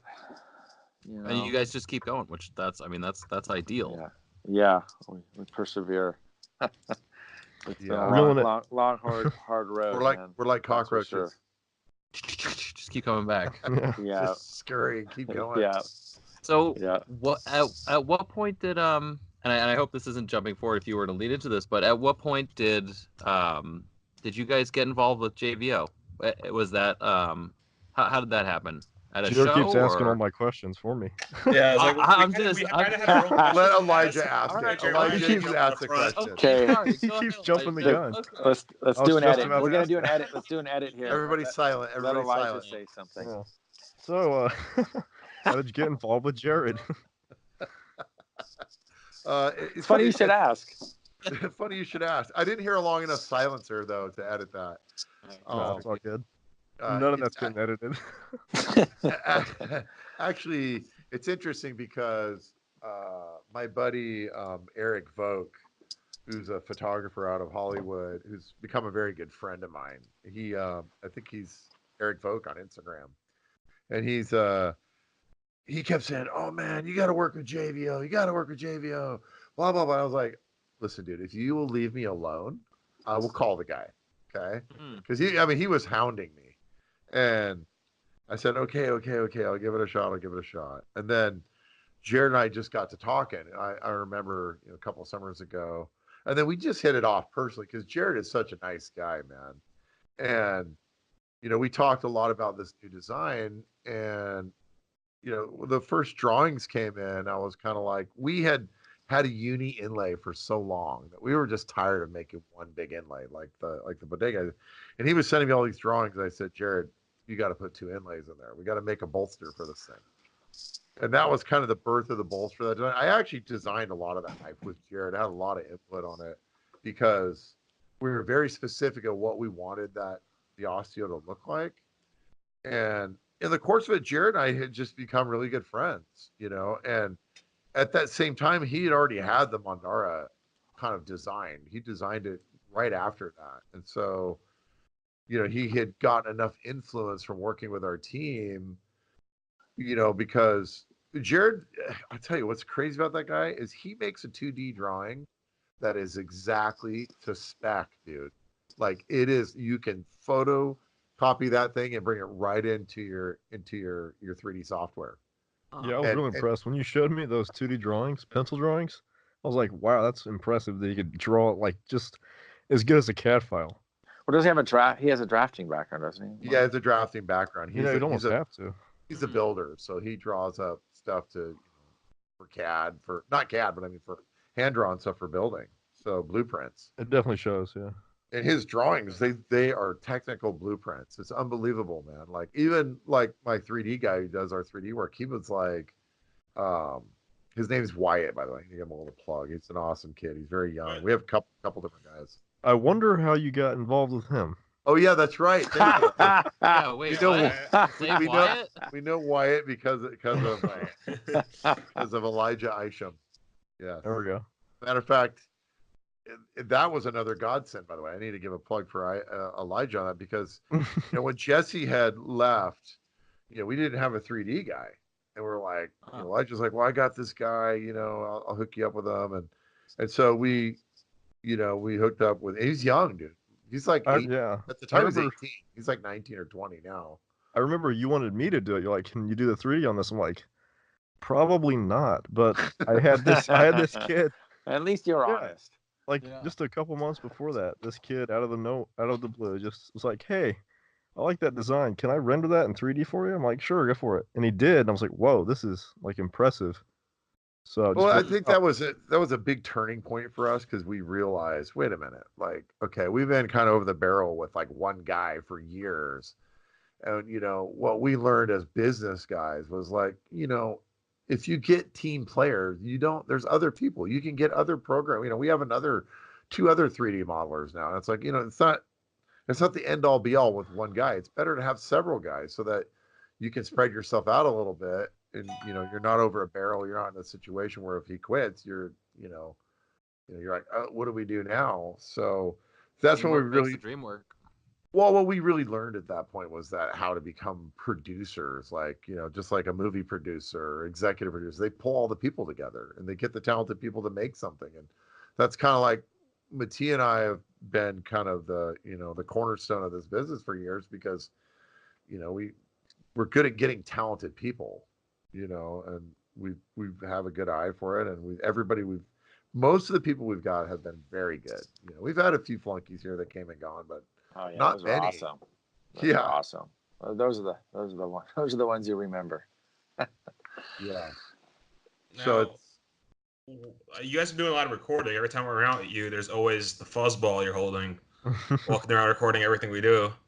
So where are the vlog videos? How's that going? Yeah, it's funny you guys mention that because we have a meeting next week with a team. Actually, we're actually getting ready to bring on a team, an editor and a videographer, and so because we've been so inundated with building the content, to find time to edit. How many hours? How many hours of content we got right now? We have 100 hours of content. I knew it was up there. I have New York. New York is almost done. Still haven't Really? seen it. Okay. I saw you in Vegas twice. New York is Yeah. almost done. Yeah, New York is almost done. So, I mean, one of the things that we really, because I just did a photo job for somebody the other day, and I was at Keller Street Studios, and I met with a company that does a bunch of TV commercials and a couple other videographers, and we have a meeting with them next week. But these guys want to get involved, and we want to take a shot at a couple things. And we're working on another television project right now that's a separate thing from this, but like for our YouTube, we're bringing on a couple guys that are going to be partners with us, and it's like they're going to take all the content, and then we're going to go from there and add more. And so we're going to probably bring we'll have a film crew so that we can film Next time regularly. we go there together, we're gonna be eating and talking, and there's gonna be a camera like right here. Yeah. It won't be me with the camera anymore. It'll be an actual film crew. Yeah. So guys, can you retake that bite, make it more savory? That's good. There you go. Get it in there, because that's the thing, Mark. You're never in the video. You're always taking the video. I know. Yeah, you need to like switch that camera around. Yeah. It's it's funny is you're really gonna enjoy the stuff that we did with Elijah, because there's some really precious moments in there. I bet there are. I haven't Precious. seen any of that. Precious is a good word. When he was down at the compound there in Petaluma for a while. I can stuff in imagine. Europe was even, Oh, okay. yeah, All we had right. a lot of good times. Him and Mattia were roommates in Paris. That was Aw. good. What was it? What was the movie? We kept trying to. Elijah's like, I said, yeah, it's like some movie, and Elijah goes, Mattia goes, Elijah says, Brokeback. So Mattia goes, Brokeback Mountain. I'm like, no, Elijah, no. Oh. Are we all doing Paris this year? We'll be there. Everybody going? That's what it sounds like. Who's going? Everyone's going? Yeah, we're all going. Yeah. Oh, man. Sounds like a good time. Yeah, gonna we're be a actually. party. There's a place that we can rent that has a kitchen that seats 12 people. It'd be kind of fun to rent that. It has sleeping quarters too. Could all rent that together. It'd be cool to I'll cook it up. be cool to rent that, and then we could cook and film cooking, and do the cooking, kitchen knives in Paris. Kitchen knives, you say? Yes, lots of kitchen Culinary knives. wares. Yeah, the culinary wares are coming. Yeah. Well, Matthias, tell us a little bit about the culinary wares. Yeah, Yeah. man. Well, I've been working on them for the beginning, about a year now. Really, it's kind of crazy to think back. I've been once I look at all like the dialogues I've had and just going through. I think I was going through some emails or something, and just realizing, God, I've been working on this for a while now. And the first ones are starting to roll out. I've been getting a bunch of designs together, and I'm actually working on a website right now that's going to be it's going to link through the Begg knife site, but I just a little history. I mean, I just always really been into food, man. It was one of my earliest memories when I was a child. It was just food. I mean, I grew up a little bit in Italy. My father's side is all Italian, so I was just always surrounded by food and people cooking amazing meals, and I kind of just came naturally from having run this, me and Mark, running this Begg Knives for the last 9 years. That it's a kind of natural transition to go into kitchen knives, especially for me, because honestly, I was never a big knife guy before I got into this, into Begg knives. It wasn't like I always carried a pocket knife and was all into that world, but I was always into cooking and chef knives. And so fast forward 8 years later, now it's kind of coming to fruition that I could bring a passion that I've had throughout my life, which is cooking and eating, which is the result of cooking. Me and Mark would definitely bonded over that. He loves to eat, I love to eat. I'm just able to stay skinnier. Yep, second fucking dinner, ho. Yep, third dinner, dude. Atlanta, ATL, first year, man. 3 dinners in one night. Fourth dinner. What are you talking about? Oh my Do God, we have wow. a fourth dinner? Yeah. Hell yeah. Some fourth dinner stuff, but so the kitchen knives, it's been pretty fun, man. So it's really cool collaborating with the guys here, and being able to see things that I've drawn on a piece of paper, come to life, as you guys know as well. That's definitely a nice feeling when you've got something that's just was a pencil sketch turned into actual physical things. It takes on a kind of whole life of its own, and the way it evolves over time. It's definitely fulfilling. And then something I mean, I use honestly, I use a kitchen knife more than I use a pocket knife. So now I'm like really feeling like I'm getting the full reward of all the work because I'm able to use them. You know what's funny is like I always see Mattia like when he was first learning how to grind and stuff, and then I'd go in there and be like, "Look at you, dude!" I go, "You're a knife maker." Now, Look Mattia, I at know you. you feel. When I made my That's first kitchen great. knives, I invited all my friends and cooked a dinner for about 15 people. Oh, This is is one that? of the first. This is one of the first ones. Kind of like Kiritsuki design. Kind of Get your Oh, Don. yeah. blur mode on though. It's blurring it. We can't see it. Oh crap! Yeah, and with a Blurry. Don Nagoyan style handle. Nobody else can see it. It's okay. It's Yeah, back. that's it. You got Just your background radio. blur on, Oh. buddy. You gotta take your blur off. Yeah, take your blur off so we It's can see it. That actually complicated. looks like a nice knife. Actually, Yeah, you put it back on. I God gotta. damn, this is awful. Let me see it. Where is it? Let me see. The burl There handle. it Oh, is. cool. There you That's go, cool. yeah. Yeah, Yeah. nice. Oh, that's Oh, cool. nice. And it's on You the said- burl. You Got said that was logo. the first kitchen knife you made. You said. Oh, this is one set of 5 that I made. I just still have this one. We Essentially, my, copied that. We I feel already like- copied that. I feel like my accountant hates me. Yeah, it's So already done. Every tax season, I slowly build up her kitchen knife set by giving her a knife. Right. So this is after she does my taxes right now. This one's going to her. Well, next time we're together, we need to whoop it up, get some food going with your kitchen knives and my kitchen knives. And... You Paris. should. You guys gonna have Mattia Paris. cook, man. He's no For joke sure, in the dude. kitchen. Kitchen elaboration. Yeah, Oh, yeah. for shizzle. Yeah, in Paris, that'd be awesome, man. I mean, all the good food we have access to there. Go to the The Bastille Market again. Yeah, I was just about Yes, to say Bastille exactly. That's come part Market. of I've prepared. the seen so much food. That's part of the Oh, Paris yeah. edit. I filmed Mattia and Elijah all the way through the Bastille Market. I mean, I was in there a couple times, but A couple. Eating a little bit of cheese here and there. I mean, I'm always filming, so I'm never in any of the footage. You know, you guys want us to get a cameraman so my sexiness can get in there, dude. See, there you go. Huh? Gotta rock it out, man. We don't want to deprive the people much longer. No, My phone is actually low in memory, so I'm going through all my videos and deleting stuff. And yesterday, I get the video when you're dancing shirtless on the patio to the construction workers. So, Oh yeah, Yeah. Nick's. That was great. I still have that. Hey, work. Oh start yeah, I waving mean, them along. Oh, some that was classic- awesome. there's some classic ones, man. Great You know, birthday. I mean, That's going in the New York piece. Bam.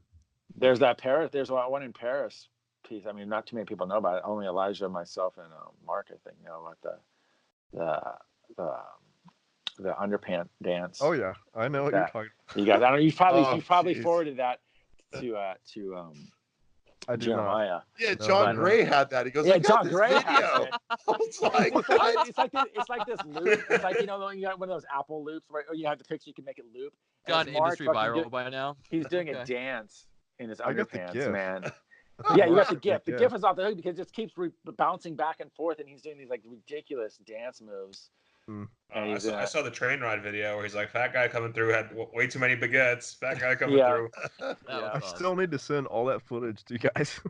Yeah, you do. we're still waiting, dude. It's because that We edit's have a- coming up. Just yeah, that we have a lack of Dropbox. footage. We don't want to not include your B-roll, buddy.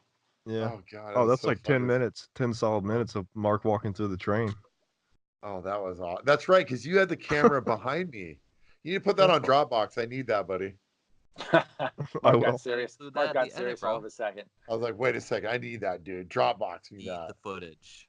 I got all Was the that- also all the boat I have the footage belly from cam. Amsterdam. I have the belly cam of that shot. Yeah, with Matt driving the boat and Steve. Oh, that was awesome. Yeah, when we went to Amsterdam, we met up with Steve Delac and Oh, Matt yeah, that was Diskin, and killer. they That was rented, surreal. I That swear. was so awesome. they rented a boat, dude, and Matt damn near killed everybody. I would not trust that man on the boat in Amsterdam. What's wrong with you guys? Oh god.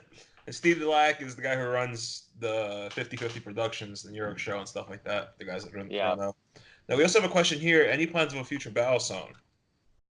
Yes. Yes. Yes, Stop we stealing do. my questions, Nick. You stole mine and Elijah's questions. Get out of here. I just saw a Don't question. be I'm like, I'm gonna say it before he He's does. like, yeah. Let Yes, me get we're- this one. Let me We're get working this on a one. Valley song now, actually. It's California legal. The whole thing screws together and doesn't flip. It's That's broken great. right outside the box and it's all legal. California. Yeah. Done. Yeah. Like if you ship it out of here, you're welcome to unscrew it, and make it flip. But when it leaves here, it's screwed. I wonder if Fixed you flip. know, that's an interesting loophole. It would I probably started work. thinking about that. I was like, oh It's- shit, yeah. they really thought about that. I was like, Like that could bullshit. work. It's like I it's mean, not meant to be. It's not Yeah. meant to be. It's not meant to work. could It's screw just, the It's latch user in place. modification, which is also highly illegal in California. But yeah, user modification outside California. There's another company in Southern California that did that though. Dave made one. It's fine. You're totally Say, screw fine. it together. Say if you take it apart your own risk. If you unscrew Yeah. this screw, unscrew at your own risk. That's Look, it. they sell Loctite, silencers one for screw. guns and be like, Just look, leave it's it- not a leave it silencer, on the but if you drill dash. this little hole in here, it becomes a silencer. That's on you. Yeah. Oh, we do have our gun grips coming out though. Oh, the 1911 gun grip. Oh, Yeah. that's sick. All right. Oh, I saw some 1911 Instagram grips? the other day. yeah. Look at that. We got. With the same. Now, can we get Star Strike grips or what? What's up, man? Well, they'll You come. can. We're- You will. You will. You We will. got you. Hell yeah. We got you We're gonna covered. have 'em. I will get a 1911 to put those grips on. We got 5 colors. We got gray. We got tan. We've got coyote brown. We've got blue for the cops. We got all the Nice. primaries. Nice. Mm-hmm. Primary knife guys color. So with Valley Songs, that's part of your new project lineup. What else is on the burner for you guys? I mean, we got the kitchen knives, we got Valley Songs, Kitchen we got grips. knives, grips, belly songs. What else we got? Yeah, God, that's not enough for you, huh, Jeremiah? We have a I'm highly just hungry. underfunded OTF. Nice. Cool. Yes, All that's right. true. We do. That's right. We do. have Everybody those. has a highly underfunded OTF. Well, we have a Mac and we have designs. Actually, Jared did a pretty awesome design. We just, we can't really do it in the state, so we're looking to do one somewhere else. Hmm. But aren't there companies in California making OTFs? Yeah, like, apparently there are. Yeah, there are. Yeah, there are. Yeah. Oh, And Valley Songs. Because I'm doing one of the ballot songs right now, and I have the paperwork to submit to the court saying like I'm going to make these, and there's a certain restriction how many I can make a year. But I'm trying to decide: is it better to ask for forgiveness, or is it better to ask for permission in this kind of case? I would ask for forgiveness. I would ask for That's something I feel like I should probably make the batch that I have to make, and then like maybe then do a file. Like, well, I already have them out there. Guess Like, should oh, file I can't do that. I can't do this. Oh, I'm sorry. But I have the paperwork. I was looking. I was like, should I file this now or later? But there's because I heard that I only knew about that because of a Cali ballot song maker. He's like, yeah, I have to file in court to let them know that I'm making this, and it's okay, but they just have to know. And then they restrict you to a certain amount per year or something like that. So it's not mass, but there are some filings for that. Hmm. Yeah, I can't really think of anything else. I mean, we're just always Any future plans in the immediate year? Well, we have a new Yeah. model. Hold on, We let got me new grab it. models. Hold We on a got second, I'm gonna grab it. we got kind of stuff. It's just we're doing so many different things. I mean, that's one aspect. It's designing, coming up with new projects and products and stuff like that. But I mean, with all the other stuff like the social media, the video, prototyping new stuff, photography, website design. I mean, running the whole shop, making sure the production is going, ordering materials. It's like No one cares, here. This is a sneak wow, peek. look at This that. is a sneak peek for us. No one cares if they can't see it. That's a new Oh model. no, we saw this one in Vegas at the Vegas show. Oh yeah, look at that. Yeah, Okay. it's looking good. Vincero. That's Vincero. Vincero. This is That's coming. We's gonna make this. But I don't know. Huh. What about a Cali custom? Of this one? Of the Yeah. Vincero? I don't know. Maybe we should take a vote on it and see if people want us to make a Cali custom of it. Oh yeah, the swoop on the blade is really enjoyable. That's nice. it's enjoyable cool? to the eye. Yeah. Yeah, because the last two you guys made are Tantos. That's a Jared design. Last two you guys are making Tantos. It'd be nice to have not a Tanto. Coming from the guy that's been making Tantos for 8 years, but Huh. Dude, you invented Tantos. What are you talking about? Oh, You yeah. are what are you talking? I Tantos? invented Tantos, guys. Holy Nick invented moly. Tantos. That's a Bladeology exclusive right there, invented by It is. NCC Nuts. I'm gonna email about this later. Well, actually, 1942. That early in the game, huh? Wow. Yeah. Okay. My father's father was. I was That thinking late about in the him game, if that's actually. These have But never did the been thumb made. studs right on bearings? These have never been made yet. Huh. See that? Everyone just eating their hearts out. They can't see the video. Inlaid bodega. Drool. Mini That's bodega dope. inlaid. You seen this new design that we came up with? This one's awesome, dude. Look at this one. Oh No wow. one cares about that. Oh wait, is that the non-functioning knife? That's the one with lock fail. Oh, Yeah, that's look at nice, that fail. dude. I have one of those. It's got terrible lock fail. Terrible lock fail. Actually, I have to say something about this knife. I got to give Elijah props because Mark's I holding a want Black Star, just for a the Black reference. Star. Yes, I'm holding up a Black Star. I washed this thing in my dad gear jacket. It was in the sleeve, I've done the same thing. I thrown it through the laundry twice. This one's gone through the laundry twice. and I haven't taken it abusing the- apart. I haven't taken it apart. It still works great. Oh, see, there we go. Nice. That's well made. It's right there. That's robust. quality. Very well made. You can swim with these people. Just to let you know. Nice. It's There that you go. M390. Yeah. That's what that is. Now, No Mattia, rust. is your kitchen knife line going to be customs or productions or just you're gearing towards production? It's yeah, it'll at some point, you know, the end all be all would be production, just like all the other major companies out there, you know. But no, it's all custom now, man. Trust me, it's Yeah, it's a little too custom. Yeah, that same thing. When I moved back to New York, I was like, oh, I should make kitchen knives. I should get oriented to that in New York. Obviously, it's a good place to do it. And I was like, it's just all the hand sanding, and I felt like I was a woodworker at one point. I was like, it's a little too custom, and I still want to revisit it at some point, but I realized that if I revisit, I got to get the money to do it right and do some semi-production version of it. Yeah, you have to. You got to get some stuff, you know, flowing where at least you're not doing every single step by hand. I mean, because you just, you know, unless you have low overhead and you're just one guy in a garage or something, and you can pump a bunch out. And exactly what I am, but still. That's literally So yeah. Well, no, I have you a know, full-time employee as of 2 weeks ago. Yeah, I have a full-time employee as of 2 weeks ago. Okay. I mean, our overhead is crazy, man, for us, you know. And it's Mattia made this for this was made for Gavin Rosdale for Bush. Mm-hmm. Oh, okay. He's got a new show coming out called I Am Feeder. Huh. Yeah, So we're trying to get that some looks stuff like in. Damascus. That like was right? That was Vegas Forge, actually. That's Vegas nice. Forge Damascus. Our boy Jesse. Jesse's doing some great stuff over there. Our boy Jesse at Vegas Forge. Shout out To Vegas. Hey. Hey. I had no idea. And then at Blade Show last year, Joe shows me this this one-off Wii that's got Vegas Damascus in it. I'm like, what? What is this? That looks great. What's the handle on that? It's a resin, so it's wood and resin together, poured together. So it's just one piece, but it looks like hybrid wood. Yeah, exactly. I remember you cutting that stuff on the saw while I was there. That's oh, really? neat. Yeah. Memories, dude.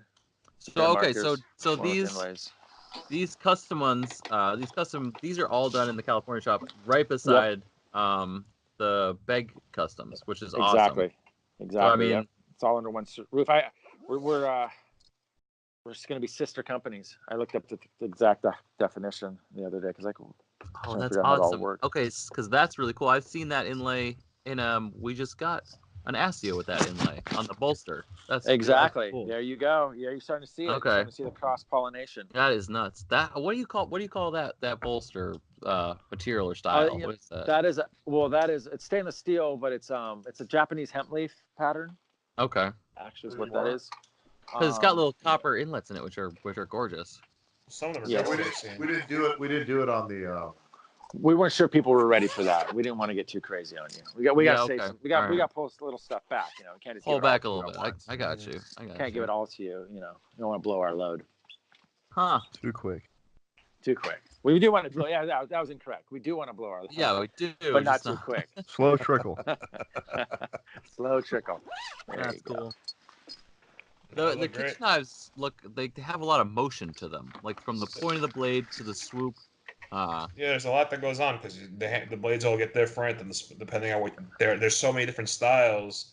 on the Yeah. kitchen knife that, like the first the Japanese, I might be wrong, Mattia, maybe you know, I think they have like 280 something specific styles of knife for specific tacks. 283. Too They have close. Whoa. 283. Yeah, it's been a while Very, since very I've done close. that. Very close, Nick, but not quite. 283 styles.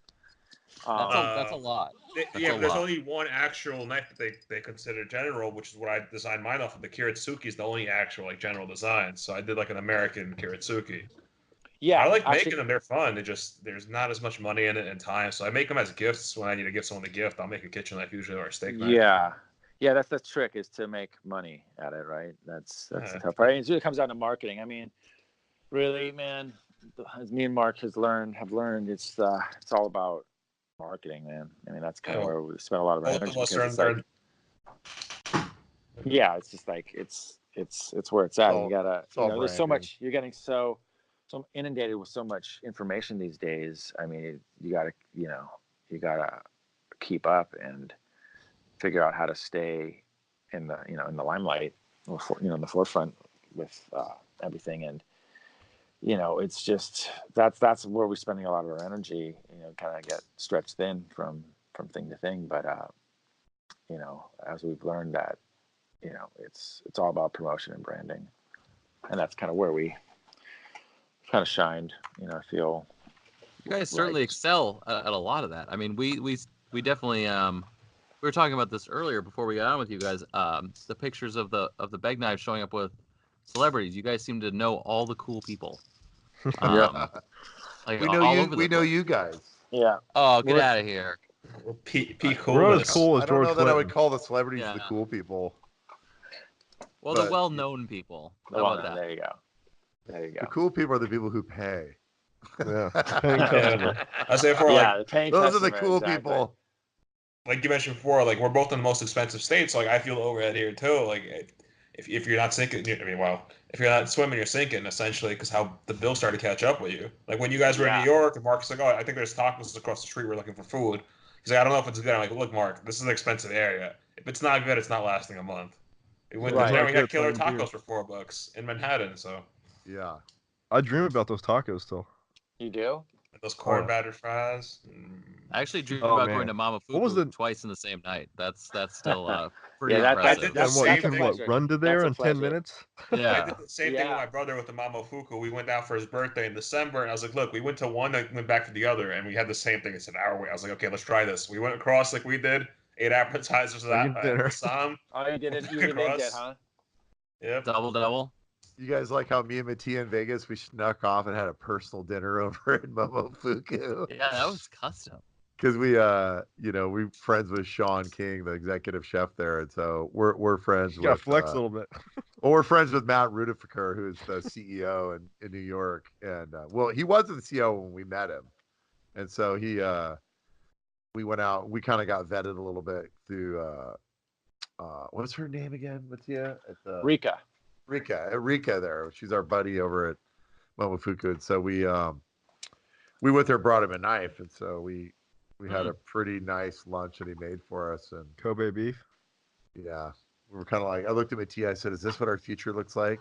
He goes, "I think so." I said, "I like making kitchen knives." Yeah, right. There you go. Totally. That's legit. Yeah, there's definitely some perks. There's definitely some perks with the kitchen knife crowd. I don't know. I've only got her free food once for a free knife. Giving away like 5 or 6 kitchen knives. It's always just one person's like, "Oh, let me go cook you a dinner." I'm like, "Cool." I finally Give 'em made to it the there wrong after like people, 4. Nick. Yeah, after like 4, I'm like, finally Hey, someone's Brian. giving me free food. I set it up pre-hand, like I was talking to this local Yeah, Mark restaurant. makes sure there's no. Oh, I lock it down. I remember when we were there, and then there was the other guy that was because the main person was like in Bali or something looking for other food. Mark's like, "Okay, I got you. Here's my card. Let's figure this out with a knife and some dinner."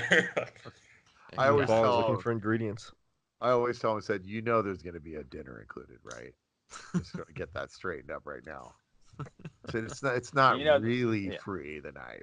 There's going to be a dinner involved, and it's probably going to cost more than the knife. Just saying. Now, let's just be clear. Yeah, okay? let's be clear. It's not as More much likely- fine print as it is I'm telling you what it is. More likely, the bill for the food is going to be more than the knife. Just saying. This That's is the other this is where I part. was failing with my kitchen knives. I didn't make the statement. Yeah. I got like You need to be McDonald's. upfront I got about this. McDonald's for that kitchen knife. Like, Oh don't hell! cheat it.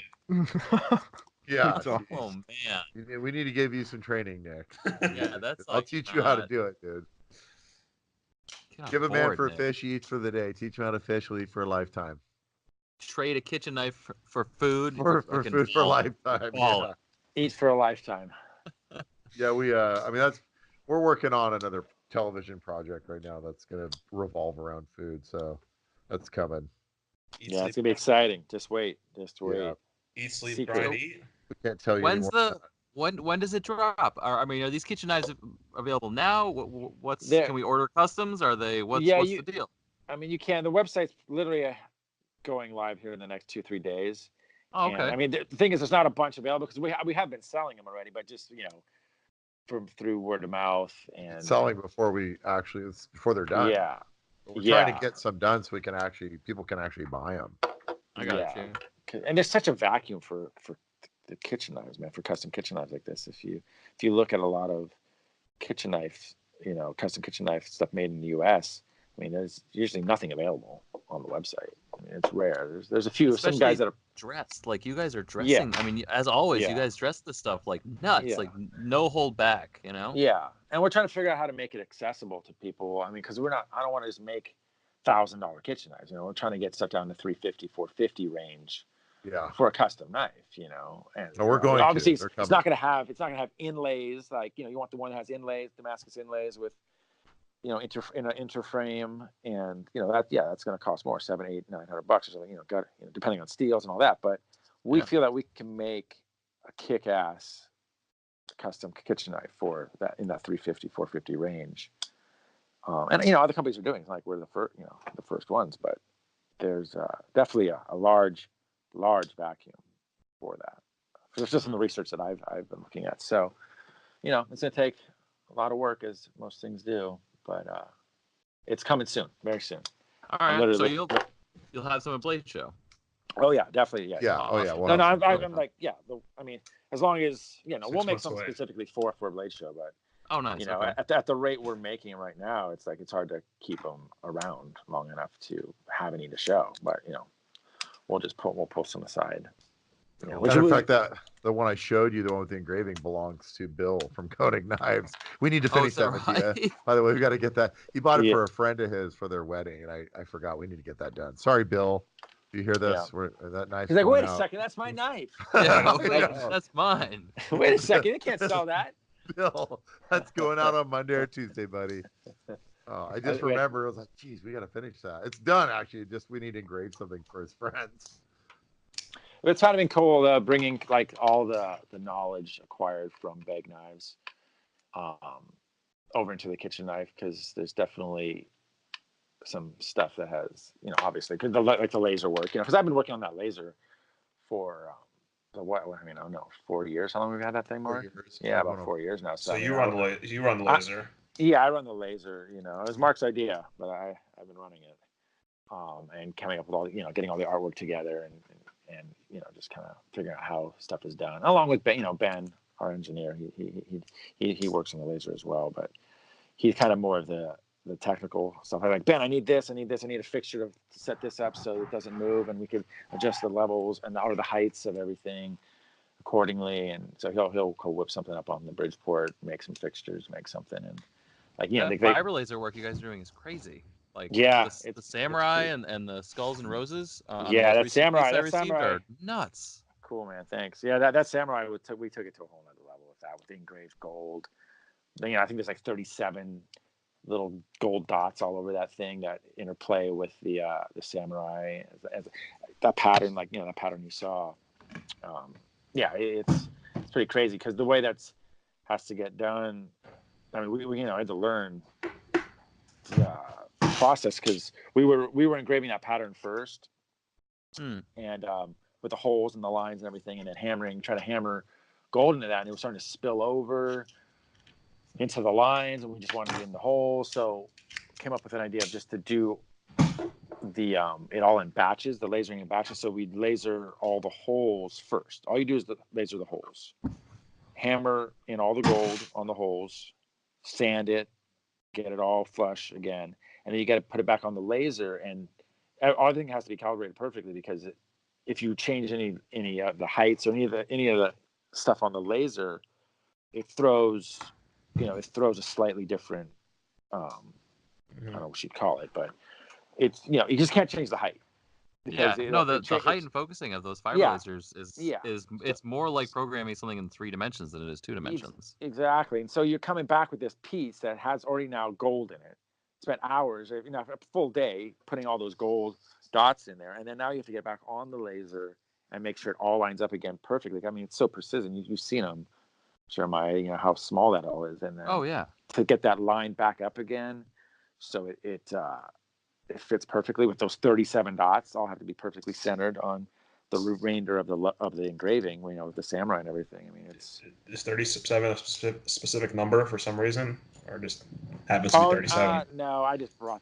It's probably not even 37. I think I just. Right. It's 33. You it's said actually it's 33. Please don't quote us on that. 33 dots. Rick, You wait said a it minute. so That's not specifically. even. Huh? This brings me to this. I repeat. We are not mid-tech knives. Right. No, absolutely I've not. heard that so much when I hear people going, "Oh, the mid-tech." We're not mid-tech knives. No. These knives are about as close to custom maker as you can get. We do everything in house. It's like they're as custom as a custom maker. We're just not one person. Yeah. So if your definition of a that's like the only custom difference. knife, if your definition of a custom knife has to be made by one person, okay, well that's not us. Yeah. But that's like literally the only difference. Yeah. Yeah, you could. These are all highly hand finished. And if you want to try and call us a Constructed. manufacturer, then I will say we're the highest quality manufacturer in the world. If I you mean, want to give us manufacturer tag, Blade Show Award is it's waiting. Yeah. Well, we don't advertise them, so we'll probably never win an award. I've been trying to win they're nuts. something. Like the inlays are crazy. For like 30 years. Just give me anything. You can't win anything if you don't have if your name is not on the table. Just letting you know that now. No, with Wii. Wow. I've been trying to win for like last 3 years. For something. Newest. And you've been losing guy? miserably. Yeah, I've been losing to the same company over and over. This is helping Jeremiah out that is. amazingly. I hate you guys. No, I do. I talk to people about that, and about the mid-tech thing, and I'm like, no, like, look at this knife and tell me that this isn't, a huge amount of handwork on this, because it is. I mean, we don't, and it's not necessarily a shameless plug. We don't really carry manual knives, but we carry those, and it's definitely for a reason, because they're nuts. I mean, the California customs are, without a doubt, we're a bunch of laser geeks over here, but I mean, man, those things are dressed so much nicer than a lot of customs I've seen, and just the randomness, like, oh, let's just whatever, like, here's an Astio in like 14 different of the most amazing finishes you could possibly imagine. Like, I think that when I was doing the Instagram for the Norseman, the Begg Norseman, like, I practically crap myself. I'm like, there's no way this is laser work. Like, I looked at that and I was like, this is hand engraved. And Josh and I just poured over it with a microscope, and we're just like, I can't believe it. Like, I thought what we were doing was cool with the laser, and it is, but we need to step it up. Like, this is amazing. That Norseman is still one of my favorites, and I think, I don't know if it was underrated. I loved it. I thought it was so cool. I love the way the Celtic banding on the bottom, the way it lifts, and the way he has it in his helmet. It like really, it was interesting, because I had gotten a quote from a hand engraver, which was trying to remember his name, Rick Simmons. Simmons. Yeah. Right. Rick Simmons gave me a quote on the skulls and roads. I said, "How much would it cost if I had you do that?" $30,000. He said, "No." He said $10,000. He goes, "That's 100 hours." Wow. I said, $10,000. I was like, "Wow." So this knife would be like $12,500. And I was like, so honestly, what we're charging for it is pretty fair, considering what the hand engraving would cost. We created a loophole so people can get engraved knives that look like hand engraving, it doesn't look exactly like hand engraving, but for the price, you can weigh it out. I tell people all the time, I'm happy to do a hand engraved one with you. It's going to be a year, and I need you to make a $10,000 deposit. No, people don't understand. To say something that's hand engraved is not, like, forget it, man. Like, just pour money into a bucket and then disappear for like a year, and then add 6 months onto that for delivery. Yeah. Like whatever. Yeah, because it's not like the top engravers are just waiting around for you to call them up. They got a backlog. Right. Like, It's I just got open books. Just send a Yeah, knife yeah. in. No problem. Yeah. So yeah, it's a way to offer that to people at a more accessible price and still get a obviously kick-ass engraving, man. I mean, I still trip out about it just watching what comes off that machine. I was just doing the you're probably familiar with it. There's the we're doing a big order for a dealer right now. They wanted every single engraving we've ever done. Oh wow. And so I'm going over them all again, and like I just did the we have a hunting scene, which I'm not sure if you've seen. It's like this dog hunting these pheasants. I mean, if you saw that, dude, that really looks like a hand engraving. I mean, that would blow your mind. I mean, because I do that one in two different times on the laser, where I'll do it deep. It's kind of like it's a hunting scene. It's super detailed, almost looks like scrimshaw work in the center, and then it's bordered by all this what do we call it? Like that. God, the filigree. Yeah, filigree, kind of like that. Yeah, those leaves and curly things, all those swirly swoops and shit like that. So that's like super deep on each end, and then once that's done, then we do a lighter laser etching in the center, so it looks has the contrast between the deep engraved ends and then the stuff that looks like kind of scrimshaw-ish, super detailed, fine. Because if the deeper you go with the laser, it gets a little more eaten away. So if you don't have bold patterns or bold imagery for the deep engraving, it kind of can get muddled. So we wanted to keep it very detailed on the picture. It kind of looks like an old Baroque art rendering of a hunting scene, English countryside or whatever. No, that's awesome. Like something you'd see on like a shotgun or something. Like exactly. Or like an old case knife. You'd see this sort of like father and son thing. I haven't even seen it, but I'm just imagining what it looks like. Yeah. Well, that's a really cool idea. Yeah. So we had to, use a whole different setting for the laser on that section of the piece. So it's pretty cool, man. Well, that's actually where it came from. Was when we were looking to do a collaboration with Blazer. We were like, oh, we'll make a hunting scene, and we'll make one of our knives look like a hunting scene. We'll put walnut on it, and it'll have the kind of hunting rifle look. So when we finally got a meeting with them and we showed that to them, they're like, oh, that's cool. And that was just like crickets. And we're like, okay. They're not really into the hunting scene too much. Well, they have it on all their guns, every single gun. Yeah. It was when they saw the Star Strike is when they lost it. But, it's funny because we showed it to one of their head engravers, and she saw the hunting scene. And she kind of looked at it, and she had a loop. She goes, is this lasered? I was like, yeah. She goes, we can't do that detail. She goes, I can't. Oh, wow, really? Because I could just tell the way it's done. I can't do that. Like she knew by the depth, the detail, the way it was done. Not like, oh, we can't engrave that, but the way it's done and the detail, we can't do it. She could tell. Yeah. That people don't understand, like that laser stuff is not. It's just like CNC. Like you do not just push a green button.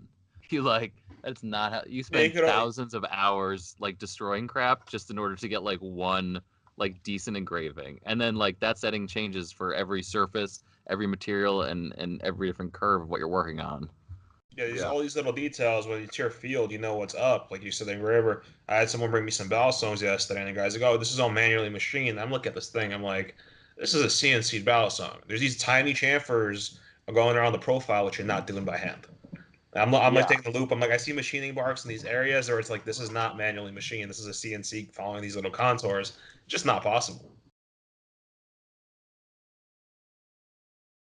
When it's your thing, you know exactly, like Nick was saying, you know what to look for, and it's the same thing with the laser thing. Like it's not easy in any way. So when people look at that, they assume it's like, oh yeah, you just push a button. It's not that at all. Yeah, no, there's a lot of stuff to figure out. Yeah, so well, I think your laser work doesn't look. It looks more like engraving and lasering. Because I looked at it in depth. Lasers usually put up burrs, and I'm guessing you guys hand sand the top peaks at certain points in between the lasering to keep it all flush, so that way it doesn't look. Because like a lot of lasering I see on people who do it for random cheaper products, just to make it different, they'll throw lasering on there, but they leave all the burrs on there, so it all kind of looks a little sloppy. Looks like crap. Kind of actually blows me away that people would bother doing the laser and then not get that big burr off there. It's like, It's a whole different product, looking at something you Yeah. do, yeah, and I then guess someone so. who just has who has a normal product for everyone, and just they throw the random lasering on there to make it different. I mean, Just looks our night and day. our goal was always to try to get it to look as hand engraved as possible. I mean, that was kind of always, we never thought anything else. Like, we were never trying to do like this kind of clunky graphic kind of things. We did some patterns and stuff like that playing around, but I mean, the goal was to always do something that could, convince most people that it's a hand engraving, or beyond. Yeah, because I put laser out the question for me because like just the bird didn't look good. When I saw the recent stuff you guys are doing, I was like, okay, this actually puts it back in the frame of like, yeah, it's a possibility. Yeah, we're making it possible for the world. Yeah. We are one engraving at a time. I mean, sometimes when we look at our engravings and we're like up to number 22, we can't believe it. I was tripping yesterday on that. I mean, those samurais with the gold inlaid, we're at number 23. I couldn't even believe it. I was like, we made 23 of these knives. It's like, wow, that's a lot. It's even hard for us to believe sometimes. We're Yeah, like, wow, I actually called Diana, Mark's wife. I was like, are you sure this is right? Not 13. Are you sure? Like, you see somebody's name next to every knife that they purchased one of these? Like, you see their names, right? Like, it's not just like, oh yeah, we're at 23. She's like, no, I got every person's name here, every email. Who got copper, who got gold, what knife it went in. Yeah. Now, I'm on your site right now because you mentioned 23. So are your books technically open? Like, can you go on your site and place a custom order, or how does that work? 'Cause there's like a price range, and then you have to choose your option. Well, yeah, we usually have stuff up there just for purchase, unless it gets sold out, right? But we actually don't have. I mean, you could contact us for a custom order for sure. I mean, we actually don't have a section saying anything about if you'd like a custom order, which we probably should actually do now that you mention it. Probably should, because we do make custom knives for people all the time. I just did one for Jace Turner, which was it was a red carbo quartz with a red carbo quartz backspacer, and then we also I'm going to give him a plug, man. I'm trying to remember his name I think his name is Jason on Instagram, or no, his Instagram name is different, but we're making a osteo that's all Timascus with mother of pearl inlays. I don't know what we were thinking. I don't know what we were thinking. It's not Zerkatai? Come on, man. Just any plug you guys make, we're taking out of your pay. Just saying. Okay. Well, I didn't know there was pay involved. That's awesome. Well, it's already off the table. There's a check for that. Mark didn't tell me about that. You already spent it all. That plug, man, it's pricey. All the views we get.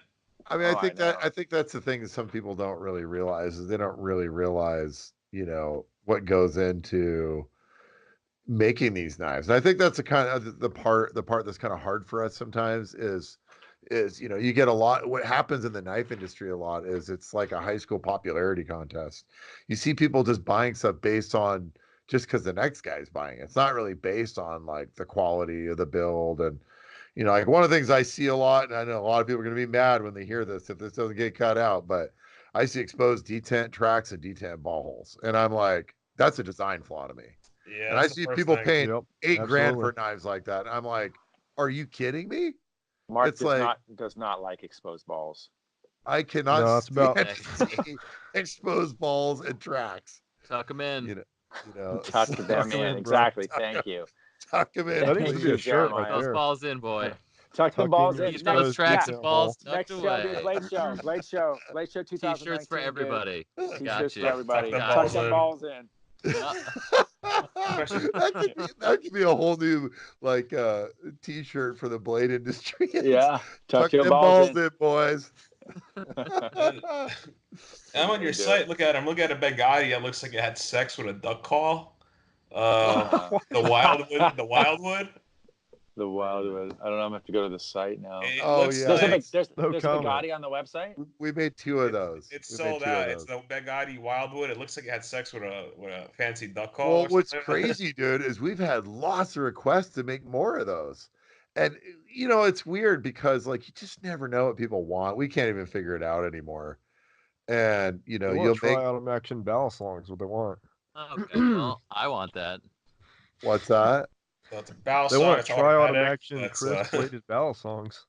Yeah, exactly. I'm ready. Dual action.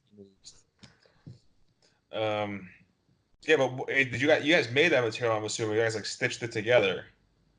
A lot. There's like No, light that's made. light wood That's or actually dark wood. no, No? that's made by a guy named Rob who has a company called Wildwood, and he's out of Texas. He's the only guy in the world that makes that stuff, actually. And Oh, it's actually, believe it or not, it's a testament to how well that stuff is made because the fact that we machined it to such a small inlay and it stayed together. It went from a 250 thou thick piece down to its thinnest point, which is like 50 thou. And it didn't chip we had a couple that did, but like the two knives that we built did not come apart. mhm. Wow. So that material he's making it's really phenomenal, man. It's something else. But yeah, we just thought, oh, we'll make these to be fun. And now we're going to use it more for the kitchen knives, but I was surprised the response we got on those things. Somebody else said it looked like an old pirate ship or something. It looks cool. I thought because of Wild Wood, I thought it was supposed to be a duck, like the carbon fiber looking part. I thought that was like feathers. That's why I'm like, is that a knife that had sex with a duck call? Because I thought it was supposed to be like a duck or something. Because I thought it was part of that hunting series, like the hunting engraving you were doing. Let me tell you, What about these we've made some friction ugly bolts? duck things. What about them? We made them for a Well, while. did you? Oh I don't. shit! I had one of those. I totally forgot Yeah. about that. We made them for a while, and then Huh. we did a steelcraft version and tried to get people's feedback, and it didn't seem like anybody wanted us to make them, so we decided not to. No, But that's we made them in our shop, and they were selling for like $500, and we sold them like crazy. Oh wow. Okay. Yeah, that's pretty neat. Huh. So it's hard to. I think they were cheaper than that. Oh, here's the guy I want to mention. It's Knives by the Gram, Oh and right. Oh Oh, yeah. and it's he's the guy we're making he's the guy we're making the osteo with the mother of pearl, and That's crazy. he has been so patient. I want to, in his defense, he's waited like literally like 6 months, and I told him I saw him at the Vegas show, the Las Vegas Custom Knife Show, Steve Delac show, and he was like, he really hasn't given me a hard time. I said, I want you to know why I haven't made your knife yet. He said, you want to know why? Jason Levine is his name. I said, I am mhm. horrified to machine mother of pearl. It's I not. said, It's not fun. I'm just horrified to do it. No, And wait. He's a cool dude. I know exactly what you're talking about. He really likes all his full dress stuff. Everything he has is full Timascused out. He's also patient with me because he's like, I want you to do a full dress knife, and I'm just like, I barely ever do them. But if you're patient, I'll get to it at some point. he's a very nice Hmm? guy, and I really Big, appreciate big, tall the Asian dude, right? Yeah, big tall. Yeah, he's like part Japanese or something. But I he remember, I think meeting him at USN He, last he year, and wears he the had like, Omega all the time. He has like really nice watches. yeah, he had like 2 Michael Raymonds, yeah, I yeah, think. That's a different Asian dude, but I know who you're talking he- about. he's a Yeah, big okay, he's a yeah. big collector. Well, I do And remember he had the he two is super yachts. Yeah. nice guy too. I really like him. He's been so patient. I've just told him, I said, finally, I let him pick out the mother of pearl because when I took the order, I was like, I didn't know what I was doing. I've never done mother of pearl. I had no idea how much this stuff cost. It was like $240 for Yeah, just to do the front inlays. an A Oh, plus piece that size, they get pricey. Yeah. yeah, it was A plus. So we've had two meetings about it. So if we could do well, figure out how we're going to do it, we may make more mother of pearl knives. That might be the beginning of it. Thank you, Jason Levine. You have to machine it not with coolant, just like machine it wet and keep it moist. I learned that mistake when I did it dry because I felt like it should be dry, but it wants to chip out when it's dry. Nothing likes That's it what she when it's said. dry, Nick. Yeah. I could have told you that too. You G10 always cuts gotta lube that G10 stuff up, dude. G10 cuts Come on better now. dry. Did you just say G tongue? G10. G tongue likes it dry. Where is your mind going, Nick? I said That's Nick's G10. rapper name. G buddy. G-tongue. G G tongue. tongue. G tongue. Tuck those balls in, boys. That's going to be the new motto of Blade Show 2019. Tuck those balls Balls in. in. We're making shirts, dude. That's Just it. walk up to random makers if they're decent traction, just tuck them balls in, sir, and just walk off. Them balls in. Oh man. Mark, Leave it- Mark, leave- I'm gonna make our a new merch item. I got our new merch item. I don't know if you checked out our cool merch. Yeah, you guys I did. saw it. I was on the side just now. I've seen You it. get yourself a coffee mug. You get yourself a girl a mini skirt. Get your girl a mini skirt, Some hoodies. Some Get Nick spandex a hoop leggings. skirt. Oh, they got hoop skirts. They got full on swimsuits, man. Don't make We a almost Big Knife brought him into swimsuit, dude. TKI like that. He's got We're Nick a gonna do hoop skirt. pillowcases. We're doing pillowcases. That's If you put a pillowcase in the shop with Mark's face on it, smiling with a big smile, I'll use it. sold. do If you make it pillow- limited edition, we should I'll use it. Yes, we should make pillowcases with your face on it, dude. If you get Mattia, So- I'll make his and hers. So when one people on the left, one we on can the have right. them both, do dual pillowcases. So like when you make your bed, you're like me and Mark are looking at each other on the pillows, and then you just let. You guys do like the Van Gogh. You guys get like the Van Gogh with the fingers touching at the corners of the pillows. Yes. That'll be awesome, dude. We should do that, Yeah. Mattia. just smiling, looking into each other's eyes. Oh, You man. can get the pillowcase set, guys. You come in your room, you're like, there we are. Fingers touching, eyes locking. You're gonna mind boggle people even more. People start forgetting guys have wives. Oh, Yeah, I'd be God. like, oh, No. Mattia is my heterosexual life partner. Boom. Boom. Hetero life mate. Hetero life. Did I get that from you, Elijah? There's Yeah. so much. There's so much Because stuff you'd never seen Jay and Silent Bob. True. Oh, is that what it I is? was like, yeah, you gotta watch that. yeah. That's yeah. Actually, I want that sweatshirt with the skulls. Okay, I'm I not was I just realized that there was the Skull and Roses print. Like that's pretty Yeah. tight. You get the knife, you can get the shirt, and you can Whoa! get the skirt. Hell yeah! Okay, if I buy a knife, can I just keep the merch? And Jared, you want to take over that knife? You asked me to purchase it for you. Maybe. I'll just take the merch. That's awesome. Oh, Yeah. good times. That was a good laugh. That was good. You guys are Longest killing it. podcast At this point, do history. you guys have any No. closing statements? Yeah. Anything you look forward to? Anything you like to say? Anything you like to plug Oh. for yourselves? Mark, your weight Yeah. loss. What's the Weight loss next? program. You guys ready for the weight loss program? And Oh, then yeah. after, I So heard ready. about that before and after video. Oh yeah. That's coming up. That's gonna happen Damn. this year. It's happening now. I lost 30 pounds since December 17th. Nice. There we go. Killing it. Killing it. Shedding away. It's half the man he used to be. What's the next show you guys are doing? What's your Blade show show. circuit this year? Late Blade show? Show 2019. Late show. Okay. Yeah, what, month and a half, right? It's like right around the corner, isn't it? I It's, think it's 6 like months out, 6 yeah. months. 6 months out. 6 Yeah. months out from today. According to Nick. Yeah. What Blade is The show? NCC. Oh, Blade It's Show. always Yeah, 6 yeah. months. You No, gotta we're not add talking 3 Blade Show months. West. Calendar, There's Blade dude. Show. There's Blade Show Atlanta, dude. Next month. A You month and a guys half. actually, I see you at every show. You guys kill. You guys are at every show this year, right? Pretty much. No, well, there's a Nope. show here I just found out about, the California Knife Show, which There's we don't. one in California now. Some new show that I found out about that That's weird. apparently we weren't invited, but we're The in one California. Recon 1 puts on. No, it's a different one. Some other Really? smaller group. Very It was small. a smaller show. I don't know. Huh. I don't know. Are you gonna have the merch at the show? I actually want one of these sweatshirts, the Skull and Roses. We're gonna, now we know you want one, we're gonna make you one, dude. Because my size change is too much. I don't want to buy it now and then for later on. Yeah, don't do Commit, it, Nick. dude. We're gonna get you a smaller one to force you to lose more weight. That's what There I'm doing you now. go. We're gonna I'm get you a back losing meat. weight too. We got a challenge. See who loses Gonna more weight at get my plate show. We're gonna get you a meat. Oh, really? Is that a challenge? Uh-oh. Uh-oh. Sounds good. How much do you weigh right lose now? more weight if I played. How much do you Right weigh now, right I'm back up to 245. I was at fucking 2 at one point. I went from 320 to 2 to 245. I gotta get back to 2. I'm trying to go all the way down to 220, and I'm just under 300 right now, like 298. But I've got 80 pounds to go. You do it. Oh, I did 120 That's in nothing. in a year. What do you guys think? Can I do Oh, it? it's gonna happen. Yeah, of course. You can do it. Oh, there we go. Yeah, there we go. There it Don't- is. Don't tell him no, dude. Don't tell him no. Oh, no, Nick's dude. getting Look his at phone Nick. out. Nick's getting his picture. I don't want to Yep. know what you're gonna do with that, Nick. That's not going anywhere. I'm uncomfortable with this. I'm gonna see it on the story in about 5 minutes. I have a file. No, I have a file. This is Mark. You see you dancing. I gotta make a video as time goes on. I just took a picture. Was that of Jeremiah? Was that both of you guys? It's both of us. Does it tell you guys I took a picture? Yeah.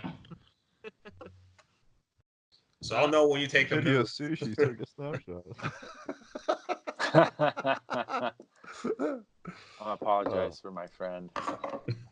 Oh, I can like the picture too. Oh, there we go. Look at that. Like in your own pictures.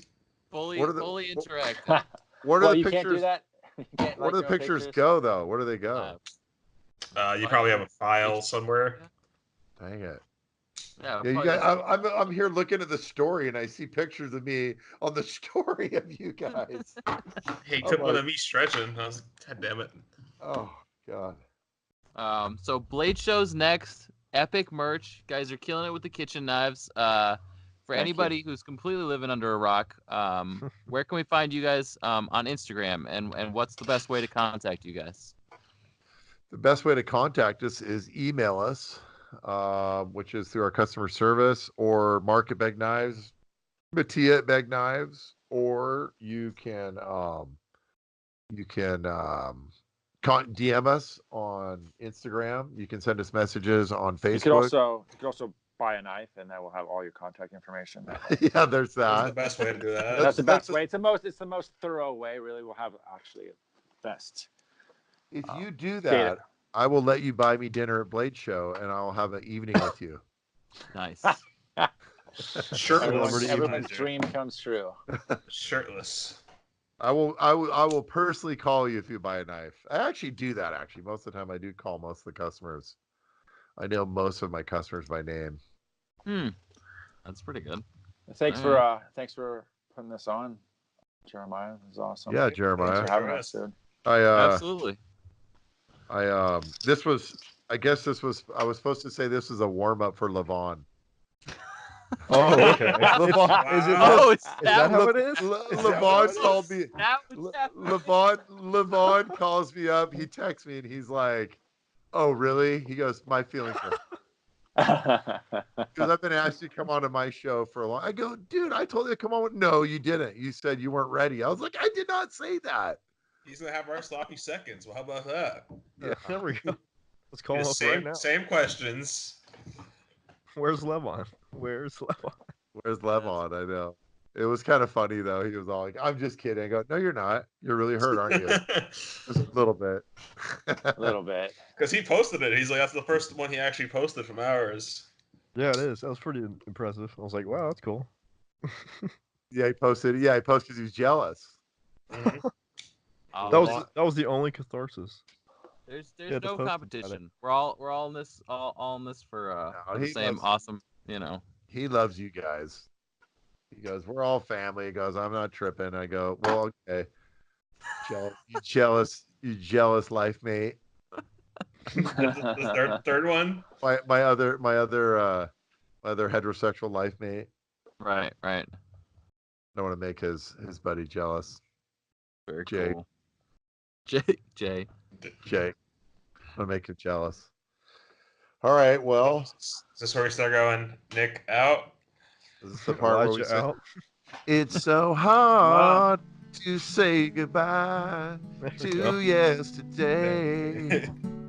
I thought we gave to the forever, but forever's gone away. It's so hard to say goodbye to my homies.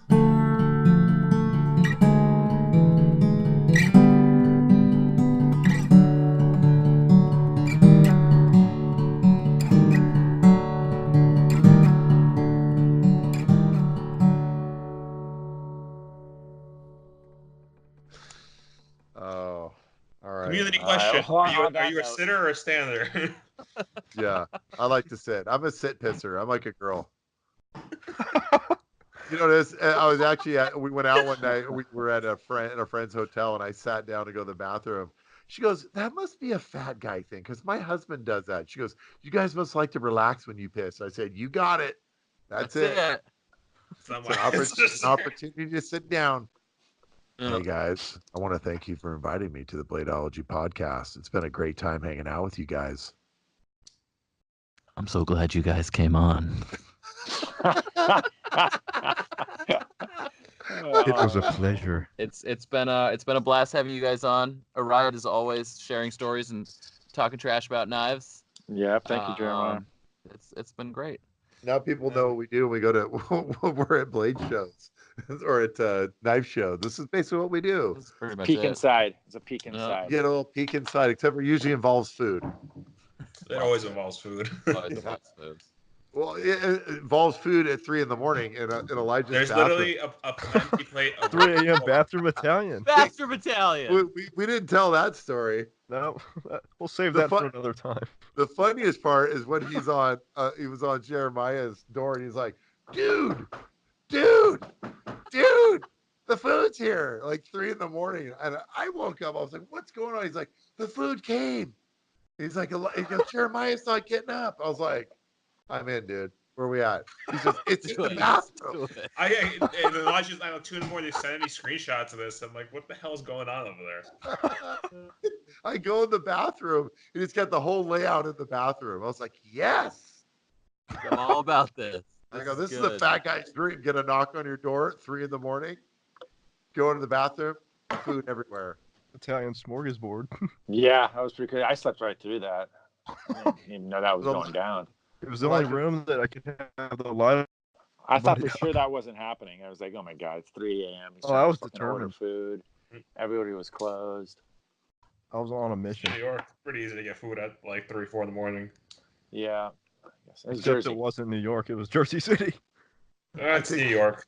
Elijah's like, he's like, I got the ziti and I got the parm bread. And I was like, whoa, dude. Are you serious right now? He goes, yeah, dude. I'm serious. It happened.